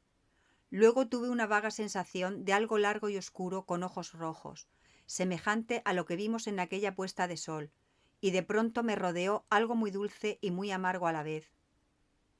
Entonces me pareció que me hundía en agua verde y profunda, y escuché un zumbido tal como he oído decir que sienten los que se están ahogando. Y luego todo pareció evaporarse y alejarse de mí. Mi alma pareció salir de mi cuerpo y flotar en el aire. Me parece recordar que en una ocasión el faro del oeste estaba justamente debajo de mí. Y luego hubo una especie de dolor, como si me encontrara en un terremoto y volviera a mí, y descubrí que me estaba sacudiendo. Te vi haciéndolo antes de que te pudieras sentir. Entonces comenzó a reírse. A mí me pareció todo aquello pavoroso, y escuché sin aliento. Aquello era sospechoso, y pensé que sería mejor que su mente no se detuviera más en el tema, por lo que nos pusimos a hablar de otras cosas, y Lucy estaba como en sus buenos tiempos. Cuando regresamos a casa, la fresca brisa la había vigorizado, y sus pálidas mejillas estaban realmente más sonrosadas. Su madre se regocijó al verla así, y todas pasamos muy contentas una velada juntas. 19 de agosto. Alegría, alegría, alegría, aunque no todo es alegría. Finalmente noticias de Jonathan. El pobrecito ha estado enfermo y por eso no había escrito. Ya no tengo miedo de pensarlo o decirlo, ahora que lo sé. El señor Hopkins me entregó la carta y me escribió él mismo. Oh, qué amable. Voy a salir mañana por la mañana e iré donde Jonathan para cuidarlo si es necesario y traerlo a casa. El señor Hopkins dice que no estaría mal si nos pudiéramos casar allá. He llorado sobre la carta de la buena hermana, al grado que puedo sentirla húmeda contra mi pecho, donde la guardo. Es sobre Jonathan y debe estar cerca de mi corazón, ya que él está en mi corazón. He proyectado y previsto mi viaje, y mi equipaje está preparado. Solo me llevaré una muda de ropa. Lucy se llevará mi baúl a Londres y lo guardará hasta que yo envíe por él, pues puede ser que... Ya no debo escribir. Debo guardármelo todo para decírselo a Jonathan, mi marido. La carta que él ha visto y tocado debe confortarme hasta que nos encontremos. Carta de la hermana Ágata, Hospital de San José y Santa María, en Budapest, a la señorita Wilhelmina Murray. 12 de agosto. Estimada señorita, le escribo por deseos del señor Jonathan Harker, ya que él mismo no está lo suficientemente fuerte para escribir, aunque va mejorando gracias a Dios, a San José y a la Virgen María. Ha estado bajo nuestro cuidado desde hace casi 6 semanas, pues sufre de una violenta fiebre cerebral. Le envía a usted su amor y me ruega que le diga que por este mismo correo le escribo al señor Peter Hopkins, en Exeter, para decirle, con el más profundo respeto, que está muy afligido por su retraso y que todo su trabajo ha sido completamente terminado. El señor Harker tendrá que permanecer todavía unas semanas descansando en nuestro hospital en las montañas, pero luego regresará. Desea que yo diga que no tiene suficiente dinero consigo y que le gustaría pagar su estancia aquí, para que otros que necesiten no se queden sin recibir ayuda. Considéreme usted siempre a sus órdenes. Con mi afecto y bendiciones, hermana Ágata. Postdata. Estando mi paciente dormido, abro esta para ponerla al tanto de los acontecimientos. El señor Harker me lo ha contado todo respecto a usted, y que dentro de pronto usted será su esposa. Todas las bendiciones para ustedes dos. Él ha sufrido una terrible impresión, así dice nuestro médico, y en sus delirios sus desvaríos han sido terribles, de lobos, veneno y sangre, de fantasmas y demonios, y temo decir de qué más. Tenga siempre mucho cuidado con él para que en lo futuro no haya nada parecido a estas cosas que puedan excitarlo. Las huellas de una enfermedad como la que ha tenido no se borran tan fácilmente. Hubiéramos escrito desde hace mucho tiempo, pero no sabíamos nada de sus amigos, y él no decía nada que pudiéramos entenderle. Llegó en el tren de Classenburgo y el guardia fue avisado por el jefe de estación de aquel lugar, que entró corriendo en la estación pidiendo a gritos un billete para regresar a casa.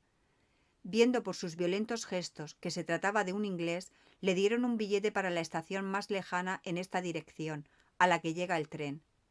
Esté usted segura de que cuidamos bien de él. Se ha ganado todos nuestros corazones por su dulzura y suavidad.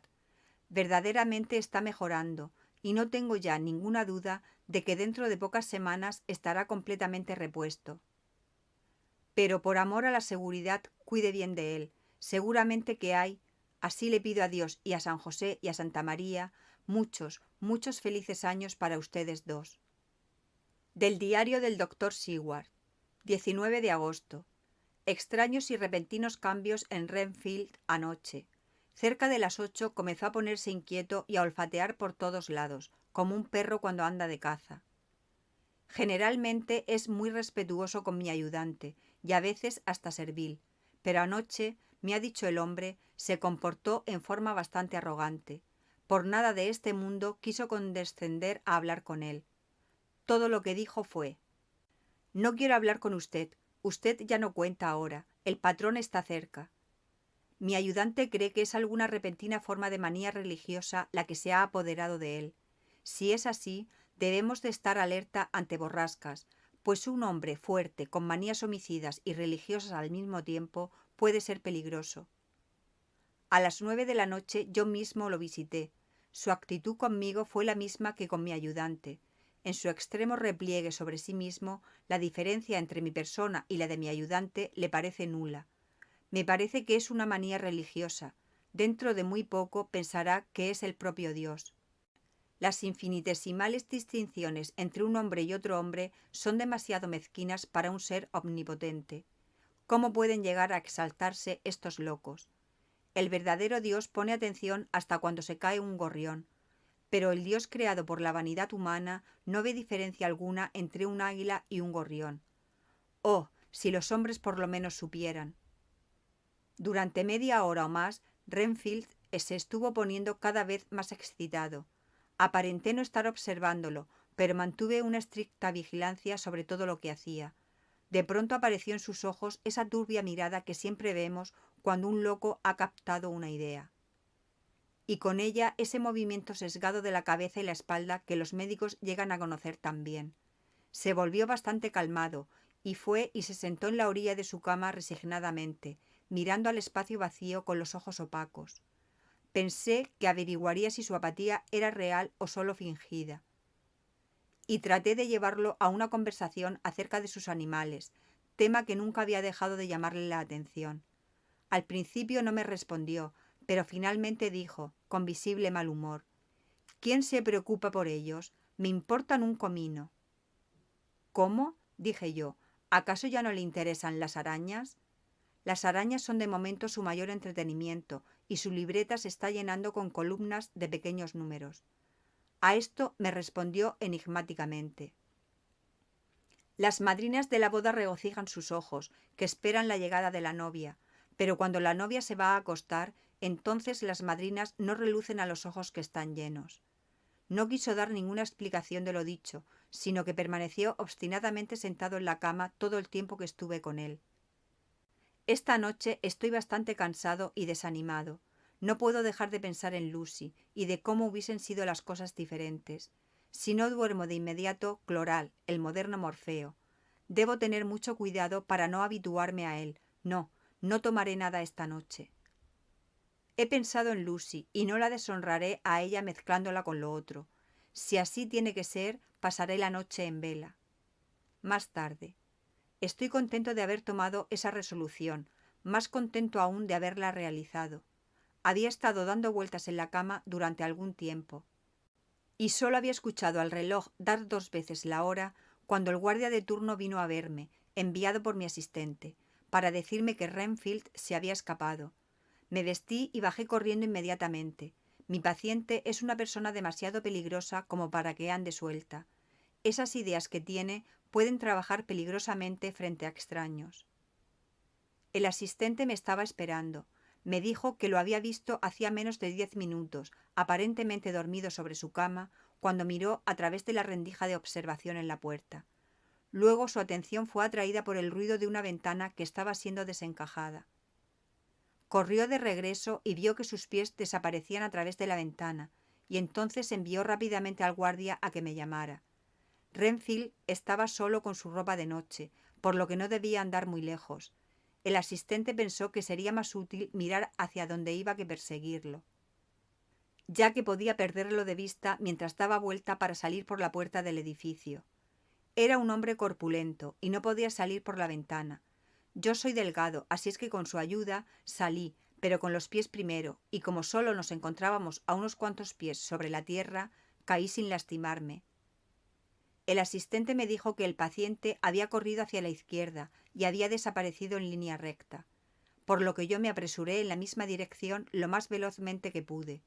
Al tiempo que atravesaba el cinturón de árboles, vi una figura blanca escalando el alto muro que separa nuestros terrenos de los de la casa desierta. Corrí inmediatamente de regreso y le dije al guardia que trajera 3 o 4 hombres y me siguieran a los terrenos de Carfax, en caso de que nuestro amigo fuese a comportarse peligrosamente. Yo mismo conseguí una escalera y, salvando el muro, salté hacia el otro lado.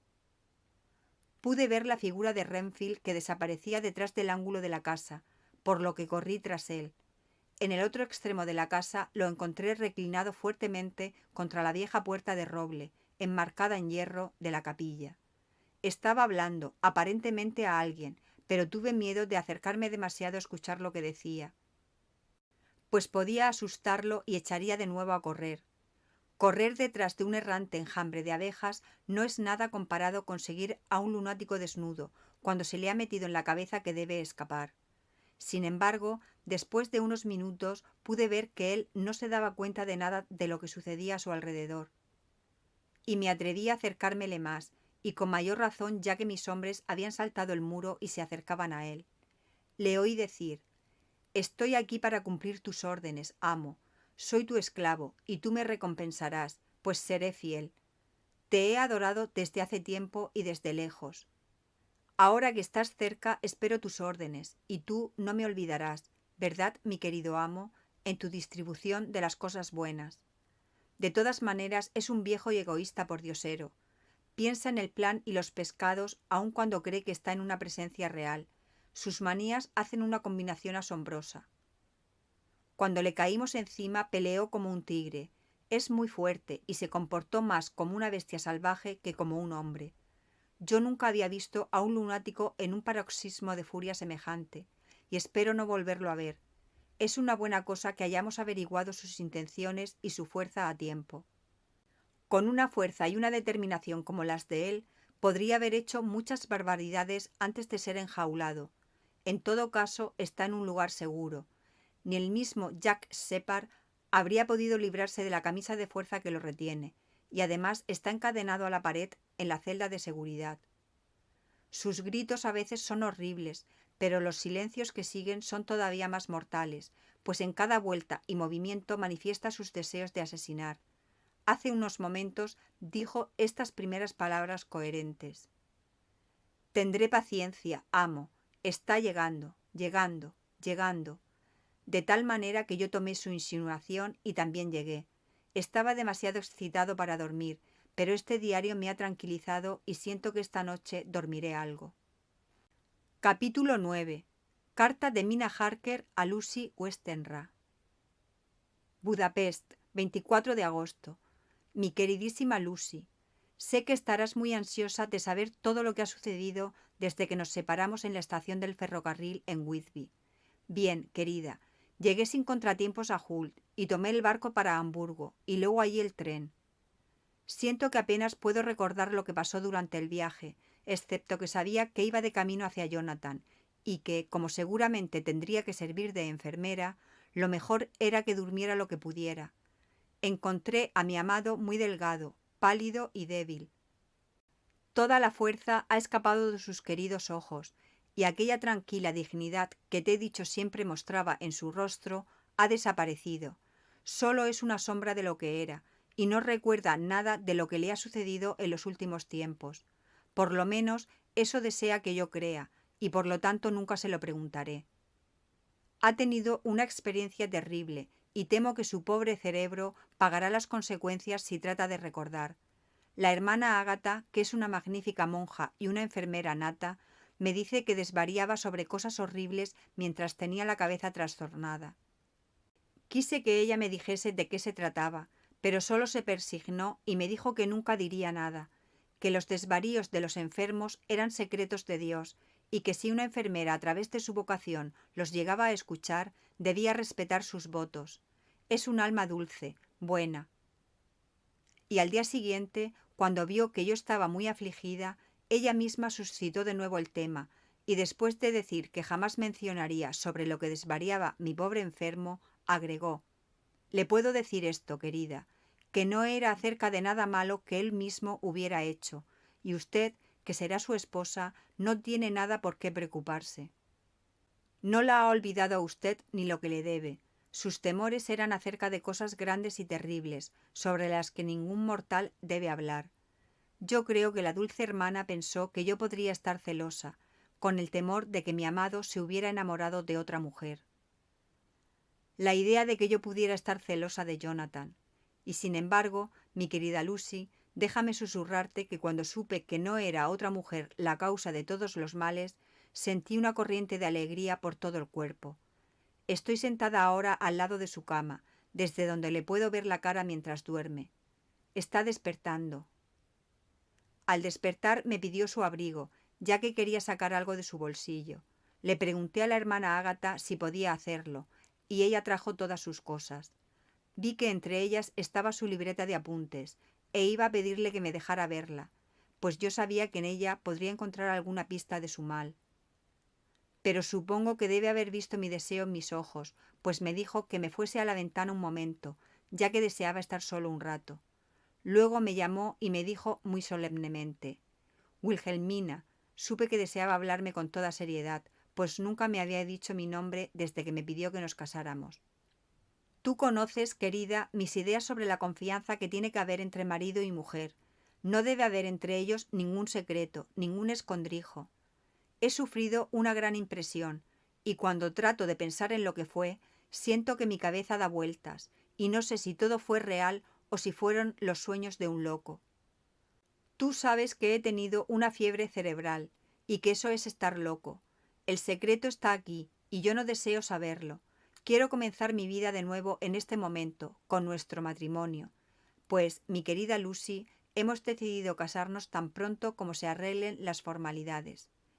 ¿Deseas, Wilhelmina, compartir mi ignorancia? Aquí está el libro.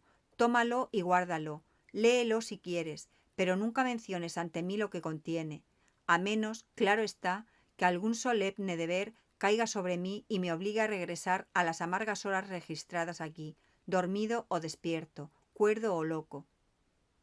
Y al decir aquello se reclinó agotado, y yo puse el libro debajo de su almohada y lo besé. Le he pedido a la hermana Ágata que suplique a la superiora que nuestra boda pueda efectuarse esta tarde, y estoy esperando su respuesta. Ha regresado y me ha dicho que ya han ido a buscar al capellán de la iglesia de la misión inglesa. Nos casaremos dentro de 1 hora, o tan pronto como despierte Jonathan. Lucy, llegó la hora y se fue. Me siento muy solemne, pero muy, muy contenta. Jonathan despertó poco después de la hora, y todo estaba preparado. Él se sentó en la cama, rodeado de almohadas. Respondió, sí, la acepto, con firmeza y fuerza. Yo apenas podía hablar. Mi corazón estaba tan lleno que incluso esas palabras parecían ahogarme. Las hermanas fueron todas finísimas. Nunca, nunca las olvidaré, ni las graves y dulces responsabilidades que han recaído sobre mí. Debo hablarte de mi regalo de bodas. Cuando el capellán y las hermanas me hubieron dejado a solas con mi esposo, oh Lucy, es la primera vez que he escrito las palabras mi esposo. Cuando me hubieron dejado a solas con mi esposo, saqué el libro de debajo de su almohada. Lo envolví en un papel blanco. Lo até con un pequeño listón azul pálido que llevaba alrededor de mi cuello y lo sellé sobre el nudo con lacre, usando como sello mi anillo de bodas. Entonces lo besé y se lo mostré a mi marido. Le dije que así lo guardaría y que sería una señal exterior y visible para nosotros durante toda nuestra vida de que confiábamos el uno en el otro. Que nunca lo abriría, a menos que fuera por su propio bien o por cumplir un deber ineludible. Entonces él tomó mi mano entre las suyas y, oh Lucy, fue la primera vez que él tomó las manos de su mujer, y dijo que eran las cosas más bonitas en todo el ancho mundo, y que si fuera necesario pasaría otra vez por todo lo pasado para merecerlas. El pobrecito ha de haber querido decir por parte del pasado, pero todavía no puede pensar sobre el tiempo, y no me sorprendería que en un principio mezclara no solo los meses, sino también los años. Bien, querida, ¿qué más puedo decir? Solo puedo decirte que soy la mujer más feliz de todo este ancho mundo. Y que yo no tenía nada que darle excepto a mí misma, mi vida y mi confianza, y que con estas cosas fue mi amor y mi deber por todos los días de mi vida. Y, querida, cuando me besó y me atrajo hacia él con sus pobres débiles manos, fue como una plegaria muy solemne entre nosotros dos. Lucy, querida, ¿sabes por qué te digo todo esto? No solo porque es tan dulce para mí, sino también porque tú has sido y eres mi más querida amiga. Fue mi privilegio ser tu amiga y guía cuando tú saliste del aula de la escuela para prepararte en el mundo de la vida. Quiero verte ahora y con los ojos de una esposa muy feliz, a lo que me ha conducido el deber, para que en tu propia vida de matrimonio tú también puedas ser tan feliz como yo. Mi querida, que Dios Todopoderoso haga que tu vida sea todo lo que promete ser. Un largo día de brillante sol, sin vientos adversos, sin olvidar el deber, sin desconfianza. No debo desearte que no tengas penas, pues eso nunca puede ser, pero sí te deseo que siempre seas tan feliz como lo soy yo ahora. Adiós, querida. Pondré esta carta inmediatamente en el correo, y quizá te escriba muy pronto otra vez. Debo terminar ya, pues Jonathan está despertando. Debo atender a mi marido, quien siempre te quiere, Mina Harker. Carta de Lucy Wensterra a Mina Harker. Whitby, 30 de agosto. Mi queridísima Mina, océanos de amor y millones de besos, y que pronto estés en tu propio hogar con tu marido. Me gustaría que regresaran pronto para que pudieran pasar cierto tiempo aquí con nosotros. El fuerte aire restablecería pronto a Jonathan. Lo ha logrado conmigo. Tengo un apetito voraz, estoy llena de vida y duermo bien. Les agradará saber que ya no camino dormida. Creo que no me he movido de la cama durante una semana, esto es, una vez que me acuesto por la noche. Arthur dice que me estoy poniendo gorda. A propósito, se me olvidó decirte que Arthur está aquí. Damos grandes paseos, cabalgamos, remamos, jugamos al tenis y pescamos juntos. Lo quiero más que nunca. Me dice que me quiere más, pero lo dudo, porque al principio me dijo que no me podía querer más de lo que me quería ya. Pero estas son tonterías. Ahí está, llamándome. Así es que nada más por hoy. Lucy. Postdata. Mamá te envía recuerdos. Parece estar bastante mejor la pobrecita. Postdata otra vez. Nos casaremos el 28 de septiembre. Del diario del doctor Seward. 20 de agosto. El caso de Renfield se hace cada vez más interesante. Por ahora hemos podido establecer que hay períodos de descenso en su pasión. Durante una semana después de su primer ataque se mantuvo en perpetua violencia. Luego, una noche, justamente al alzarse la luna, se tranquilizó y estuvo murmurando para sí mismo: «Ahora puedo esperar, ahora puedo esperar». El asistente me vino a llamar, por lo que corrí rápidamente abajo para echarle una mirada. Todavía estaba con la camisa de fuerza y en el cuarto de seguridad. Pero la expresión congestionada había desaparecido de su rostro, y sus ojos tenían algo de su antigua súplica, casi podría decir de su rastrera suavidad. Quedé satisfecho con su condición actual y di órdenes para que lo soltaran. Mis ayudantes vacilaron, pero finalmente llevaron a cabo mis deseos sin protestar. Una cosa extraña fue que el paciente tuvo suficiente buen ánimo como para ver su desconfianza, pues, acercándoseme, me dijo en un susurro, al mismo tiempo que los miraba a ellos furtivamente: «Creen que puedo hacerle daño. Imagínese, yo hacerle daño a usted. Imbéciles». Era un tanto consolador, para mis sentimientos, encontrarme disociado incluso en el cerebro de este pobre loco de los otros, pero de todas maneras no comprendo sus pensamientos. ¿Debo aceptar que tengo algo en común con él, por lo que siendo como somos, como fuéramos, debemos unirnos? ¿O tiene que obtener de mí un bien tan estupendo que mi salud le es necesaria? Tendré que averiguarlo más tarde. Hoy en la noche no hablará, ni el ofrecimiento de un gatito o incluso de un gato grande es capaz de tentarlo. Solo dice: «No me importan nada los gatos, ahora tengo más en qué pensar y puedo esperar, puedo esperar». Después de un rato lo dejé. El ayudante me dice que estuvo tranquilo hasta un rato antes del amanecer y que, entonces, comenzó a dar muestras de nerviosismo. Finalmente se puso violento, hasta que, por último, cayó en una especie de paroxismo que lo agotó de tal manera que, finalmente, se desvaneció en una especie de coma. 3 noches seguidas ha sucedido lo mismo, violento todo el día y tranquilo desde la salida de la luna hasta la salida del sol. Realmente desearía descubrir alguna pista de la causa. Casi parecería como si hubiera alguna influencia que viniera y se fuera. Vaya idea. Esta noche vamos a enfrentar en un juego a los cerebros sanos contra los cerebros enfermos. Una vez se escapó sin nuestra ayuda. Esta noche se escapará con ella. Le daremos la oportunidad y los hombres estarán preparados para seguirlo en caso de que sea necesario. 23 de agosto. Siempre sucede lo inesperado. Cómo conocía bien a la vida de Israeli. Cuando nuestro pájaro encontró abierta la jaula, no quiso volar, de tal manera que todos nuestros sutiles preparativos no sirvieron de nada. En todo caso, hemos probado una cosa, que los períodos de tranquilidad duran un tiempo razonable. En lo futuro estaremos en capacidad de aflojarle un poco las restricciones durante unas cuantas horas cada día. Le he dado instrucciones a mi asistente nocturno para que solo lo encierre en el cuarto de seguridad una vez que ya se haya calmado, hasta una hora antes de que suba el sol. El pobre cuerpo del enfermo va a gozar de este beneficio, aunque su mente no pueda apreciarlo. Alto, lo inesperado, me llaman. El paciente se ha escapado otra vez. Más tarde, otra noche de aventuras. Renfield esperó astutamente hasta que el asistente estaba entrando en el cuarto para inspeccionar. Entonces salió corriendo a su lado y voló por el corredor. Yo envié órdenes a los asistentes para que lo siguieran. Otra vez se fue directamente a los terrenos de la casa desierta y lo encontramos en el mismo lugar, reclinado contra la vieja puerta de la capilla. Cuando me vio se puso furioso y si los asistentes no lo hubiesen sujetado a tiempo, hubiera tratado de matarme. Mientras lo estábamos deteniendo sucedió una cosa extraña.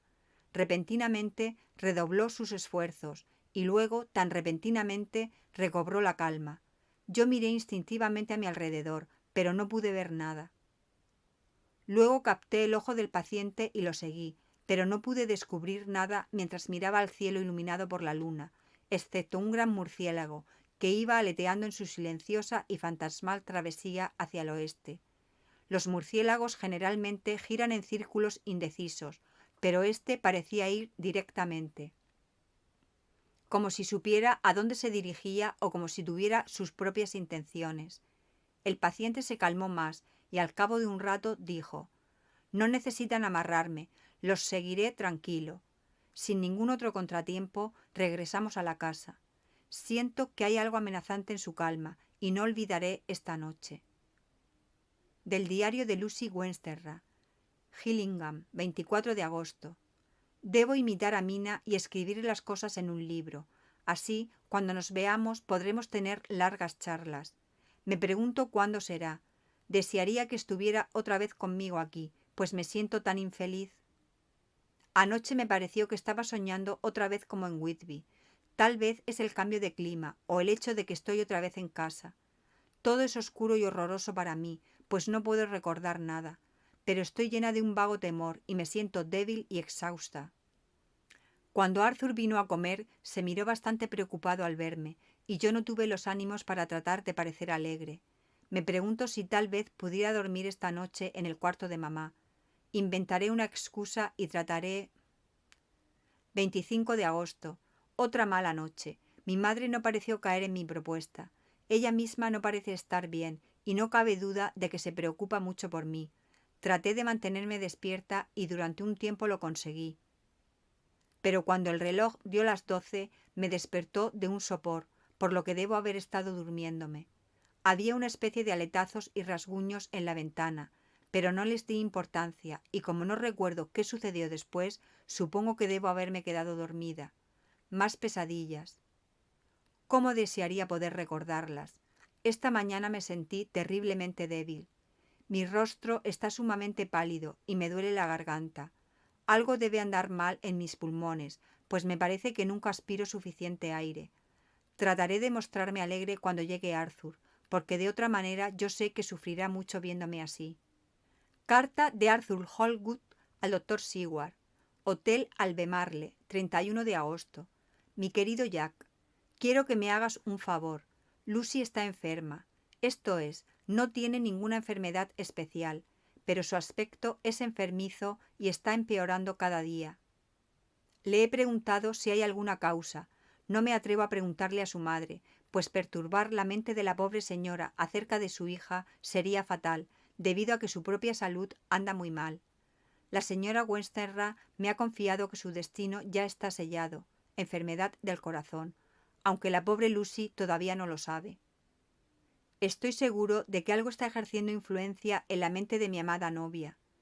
Cuando pienso en ella casi me distraigo. El mirarla me produce siempre un sobresalto. Le dije que te pediría a ti que la dieras, y aunque al principio puso algunas dificultades, yo sé por qué, viejo amigo, finalmente dio su consentimiento. Será una tarea dolorosa para ti, lo sé, viejo, pero es por su bien, y yo no debo dudar en pedírtelo ni tú en actuar. Puedes venir a almorzar a Gillingham mañana a las 2, para que la señora Westenra no sospeche nada, y después de la comida Lucy va a buscar una oportunidad para estar a solas contigo. Yo vendré a la hora del té, y podemos irnos juntos. Estoy lleno de ansiedad y quisiera hablar a solas contigo tan pronto como la hayas visto. No faltes, Arthur. Telegrama de Arthur Holwood a Seward, 1 de septiembre. Me llaman para ver a mi padre, que ha empeorado. Escribo. Escríbeme detalladamente por correo nocturno a Ring. Telefonea si es necesario. Carta del Dr. Seward a Arthur Holwood. 2 de septiembre. Mi querido y viejo amigo, respecto a la salud de la señorita Westenra, me apresuro a decirte inmediatamente que en mi opinión no hay ningún trastorno funcional ni enfermedad que yo conozca. Al mismo tiempo, de ninguna manera puedo considerarme satisfecho de su semblante. Está totalmente diferente a lo que era la última vez que la vi. Por supuesto, debes tener presente que no tuve oportunidad de hacer un examen minucioso tal como hubiera deseado. Nuestra misma amistad plantea aquí una pequeña dificultad que ni siquiera la ciencia médica ni la costumbre pueden sobrepasar. Lo mejor será que te diga exactamente lo que sucedió, dejándote en libertad para que saques, dentro de ciertas medidas, tus propias conclusiones. Luego te diré lo que he hecho y lo que me propongo hacer. Encontré a la señorita Westenra con bastantes buenos ánimos. Su madre estaba presente, y en pocos segundos me percaté de que estaba tratando por todos los medios de engañar a su madre y evitarle de esa manera ansiedades. No tengo ninguna duda de que adivina, en caso de que no lo sepa, que hay necesidad de tener cautela. Comimos solos, y como nos esforzamos por parecer alegres, obtuvimos, como una especie de recompensa por nuestros esfuerzos, cierta alegría real entre nosotros. Entonces la señora Westenra se retiró a descansar y Lucy se quedó conmigo. Fuimos a su boudoir y hasta que llegamos ahí su reserva no se modificó, pues los sirvientes iban y venían. Sin embargo, tan pronto como se cerró la puerta, la máscara cayó de su rostro y se hundió en un sillón dando un gran suspiro y escondiendo sus ojos con la mano. Cuando yo vi que su animosidad había fallado, me aproveché inmediatamente de su reacción para hacer un diagnóstico. Me dijo muy dulcemente: «No puedo decirle a usted cuánto detesto tener que hablarle acerca de mi persona». Yo le recordé que las confidencias de un doctor eran sagradas, pero que tú estabas verdaderamente muy ansioso por ella. Ella captó inmediatamente el significado de mis palabras y arregló todo el asunto con un par de palabras. Dígale a Arthur cualquier cosa que usted crea conveniente. Yo no me preocupo por mí misma, sino por él. Por lo tanto, tengo libertad de hablar. Fácilmente pude darme cuenta de que le hace falta un poco de sangre, pero no pude ver los síntomas típicos de la anemia, y por una casualidad tuve de hecho la oportunidad de probar la cualidad de la sangre, pues al abrir una ventana que estaba remachada, un cordón se rompió y ella se cortó ligeramente la mano con el vidrio quebrado. En sí mismo fue un hecho insignificante, pero me dio una oportunidad evidente, de tal manera que yo me apoderé de unas pocas gotas de sangre y las he analizado. El análisis cualitativo muestra que existen condiciones normales y además, puedo inferir, señalan la existencia de un vigoroso estado de salud. En otros asuntos físicos quedé plenamente convencido de que no hay necesidad de temer, pero como en alguna parte debe haber una causa, he llegado a la conclusión de que debe ser algo mental. Ella se queja de tener a veces dificultades al respirar y de tener sueños pesados, letárgicos, con pesadillas que la asustan, pero de las cuales no se puede acordar. Dice que cuando niña solía caminar dormida y que estando en Whitby la costumbre regresó, y que una vez salió caminando en la noche y fue hasta Eastcliff, donde la encontró la señorita Murray. Pero me asegura que últimamente esta costumbre ha vuelto a desaparecer. He quedado con dudas, por lo que he hecho lo mejor que sé. Le he escrito a mi viejo amigo y maestro, el profesor Van Helsing, de Ámsterdam, que es una de las personas que más conocimientos tiene sobre enfermedades raras en el mundo. Le he pedido que venga, y como tú me dijiste que todas estas cosas estarían a tu cargo, te he mencionado a ti y tus relaciones con la señorita Westenra. Esto, mi viejo amigo, es en obsequio de tus deseos, pues yo me siento demasiado orgulloso y demasiado feliz de poder hacer lo que pueda por ella. Yo sé que Van Helsing hará cualquier cosa por mí por una razón personal. Así es que no importa por qué motivos venga, debemos aceptar sus deseos. Es un hombre aparentemente muy arbitrado, pero esto es porque él sabe de lo que habla más que ninguna otra persona. Es un filósofo y metafísico, y uno de los científicos más avanzados de nuestra época, y tiene, supongo, una mente absolutamente abierta.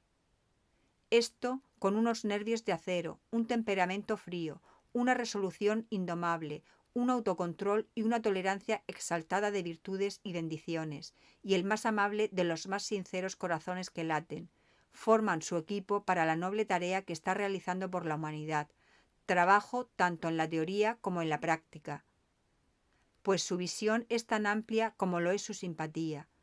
Te cuento esto para que tú puedas saber por qué tengo tanta confianza en él. Le he pedido que venga inmediatamente. Mañana veré otra vez a la señorita Westenra. Nos veremos en la ciudad, de manera que yo no alarme a su madre con mi visita. Tu amigo John Seward. Carta de Abraham Helsing, doctor en medicina, filosofía y letras, etc., al doctor Seward. 3 de septiembre. Mi buen amigo, cuando he recibido su carta ya estoy de camino hacia usted. Por buena fortuna puedo partir de inmediato, sin mal para ninguno de aquellos que han confiado en mí.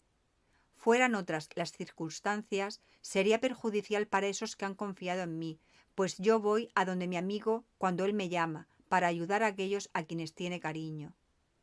Dígale a su amigo que cuando aquella vez usted chupó de mi herida tan rápidamente el veneno de la gangrena de aquel cuchillo que nuestro otro amigo, tan nervioso, dejó deslizar, hizo usted más por él cuando él quiere mi ayuda y usted la solicita que todo lo que pueda hacer su gran fortuna. Pero es un doble placer hacerlo por él, su amigo, y hacia usted voy. Tenga ya dispuesto y por favor así arreglado que podamos ver a la joven dama no tan tarde mañana mismo, pues es probable que yo tenga que regresar aquí esa noche.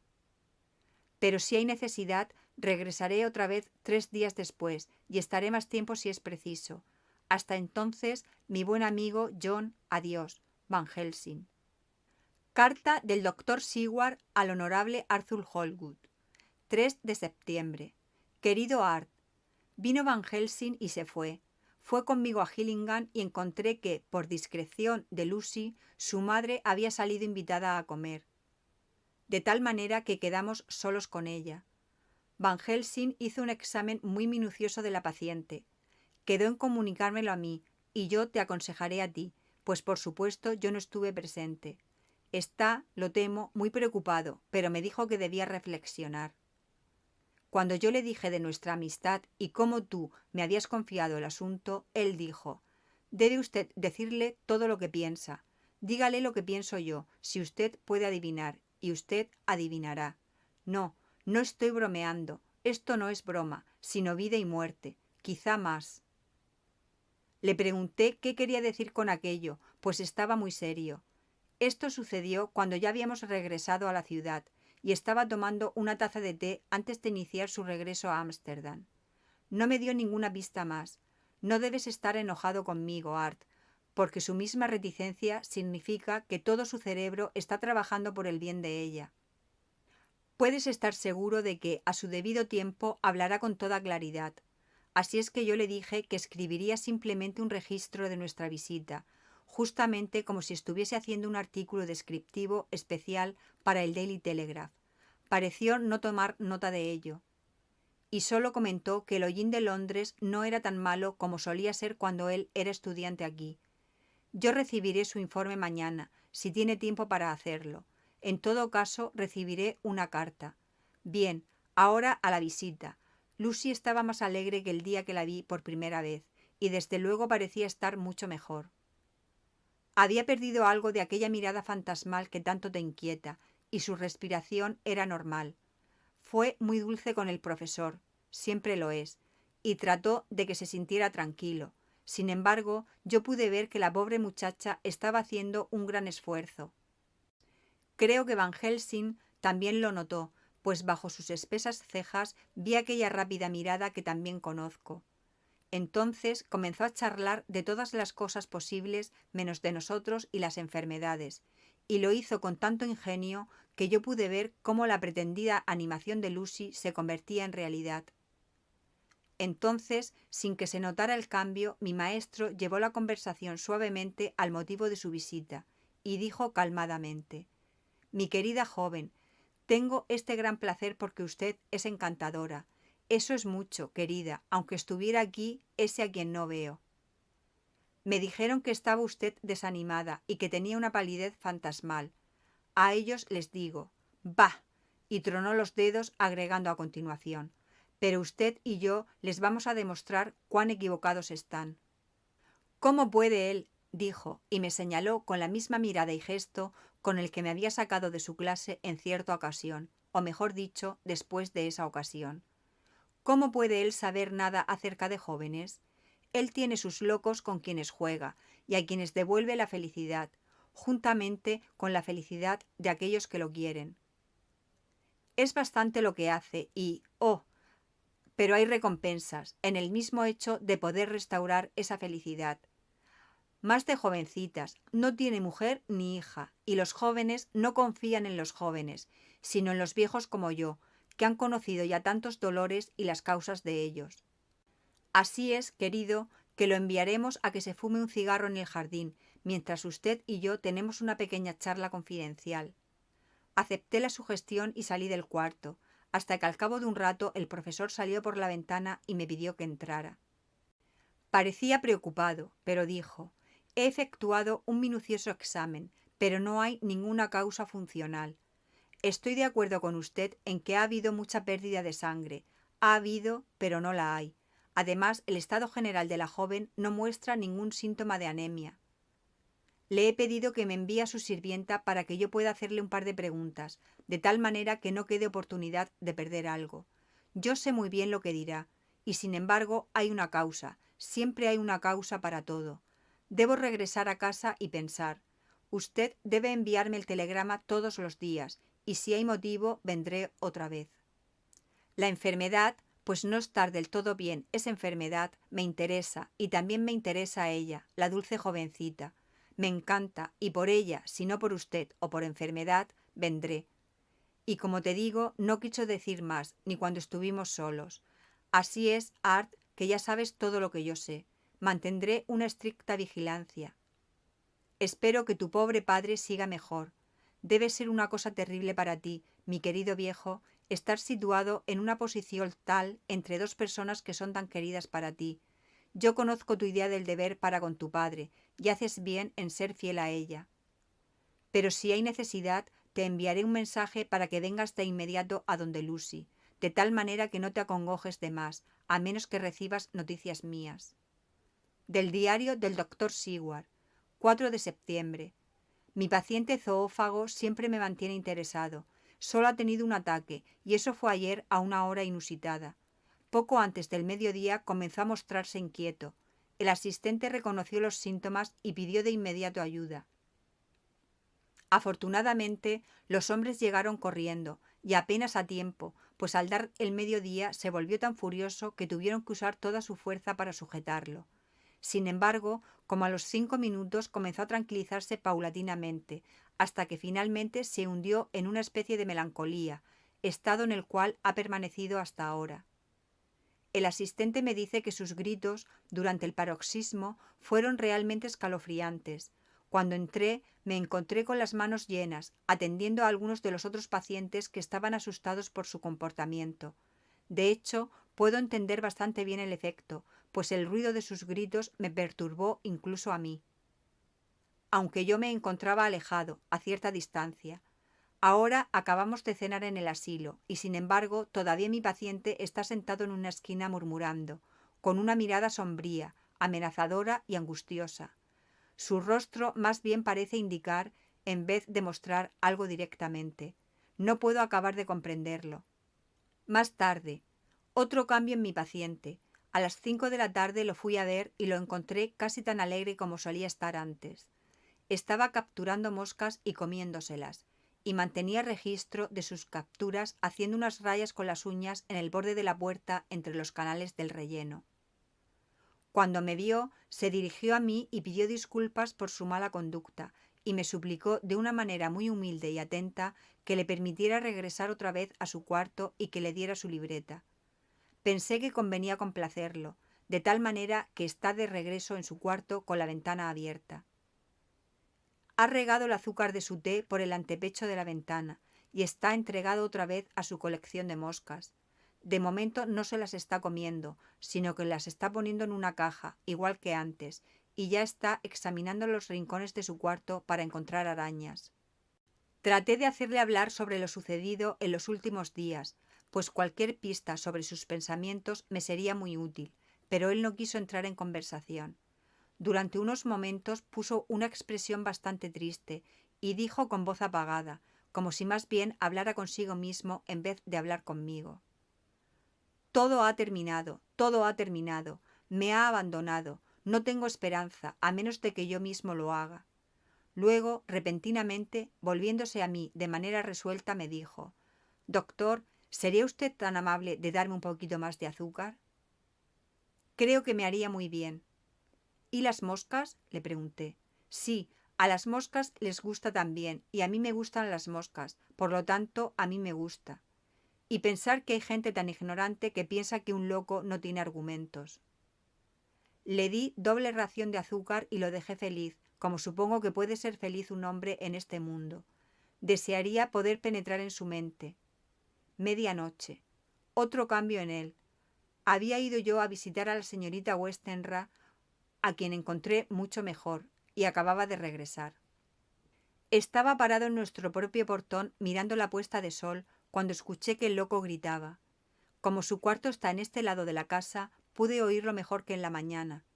Fue una sorpresa muy fuerte para mí, y con desagrado aparté la vista de la maravillosa belleza humeante del sol poniente sobre Londres, con sus fantásticas luces y sus sombras tintáceas, y todos los maravillosos matices que se ven en las sucias nubes tanto como en el agua sucia, para darme cuenta de la triste austeridad de mi propio frío edificio de piedra, con su riqueza de miserias respirantes y mi propio corazón desolado que la soporta. Llegué junto al paciente en el momento en que el sol se estaba hundiendo, y desde su ventana vi desaparecer el disco rojo. Al hundirse, el paciente empezó a calmarse, y al desaparecer por completo se deslizó de las manos que lo sostenían como una masa inerte cayendo al suelo. Sin embargo, es maravilloso el poder intelectual recuperativo que tienen los lunáticos, pues al cabo de unos minutos se puso en pie bastante calmado y miró en torno a suyo. Hice una seña a los asistentes para que no lo sujetaran, pues estaba ansioso de ver lo que iba a hacer. Fue directamente hacia la ventana y limpió los restos del azúcar. Luego tomó su caja de moscas y la vació afuera, arrojando posteriormente la caja. Después cerró la ventana y, atravesando el cuarto, se sentó en su propia cama. Todo esto me sorprendió, por lo que le pregunté: «¿Ya no va a seguir cazando más moscas?» «No», me respondió él, «estoy cansado de tanta basura». Desde luego es un formidable e interesante caso de estudio. Desearía poder tener una ligera visión de su mente o de las causas de su repentina pasión. Alto, puede haber, después de todo, una pista, si podemos averiguar por qué hoy sus paroxismos se produjeron a mediodía y no al ocultarse el sol. ¿Sería posible que hubiera malignas influencias del sol en periodos que afectan ciertas naturalezas, así como la luna afecta a otros? Lo veremos. Telegrama de Seward, en Londres, a Van Helsing, en Ámsterdam. 4 de septiembre. Paciente todavía mejor hoy. Telegrama de Seward, en Londres, a Van Helsing, en Ámsterdam. 5 de septiembre. Paciente muy mejorada. Buen apetito. Duerme bien. Buen humor. Color regresa. Telegrama de Seward, en Londres, a Van Helsing, en Ámsterdam. 6 de septiembre. Terrible cambio para mal. Venga enseguida. No pierda una hora. No enviaré telegrama a Holwood hasta verle a usted.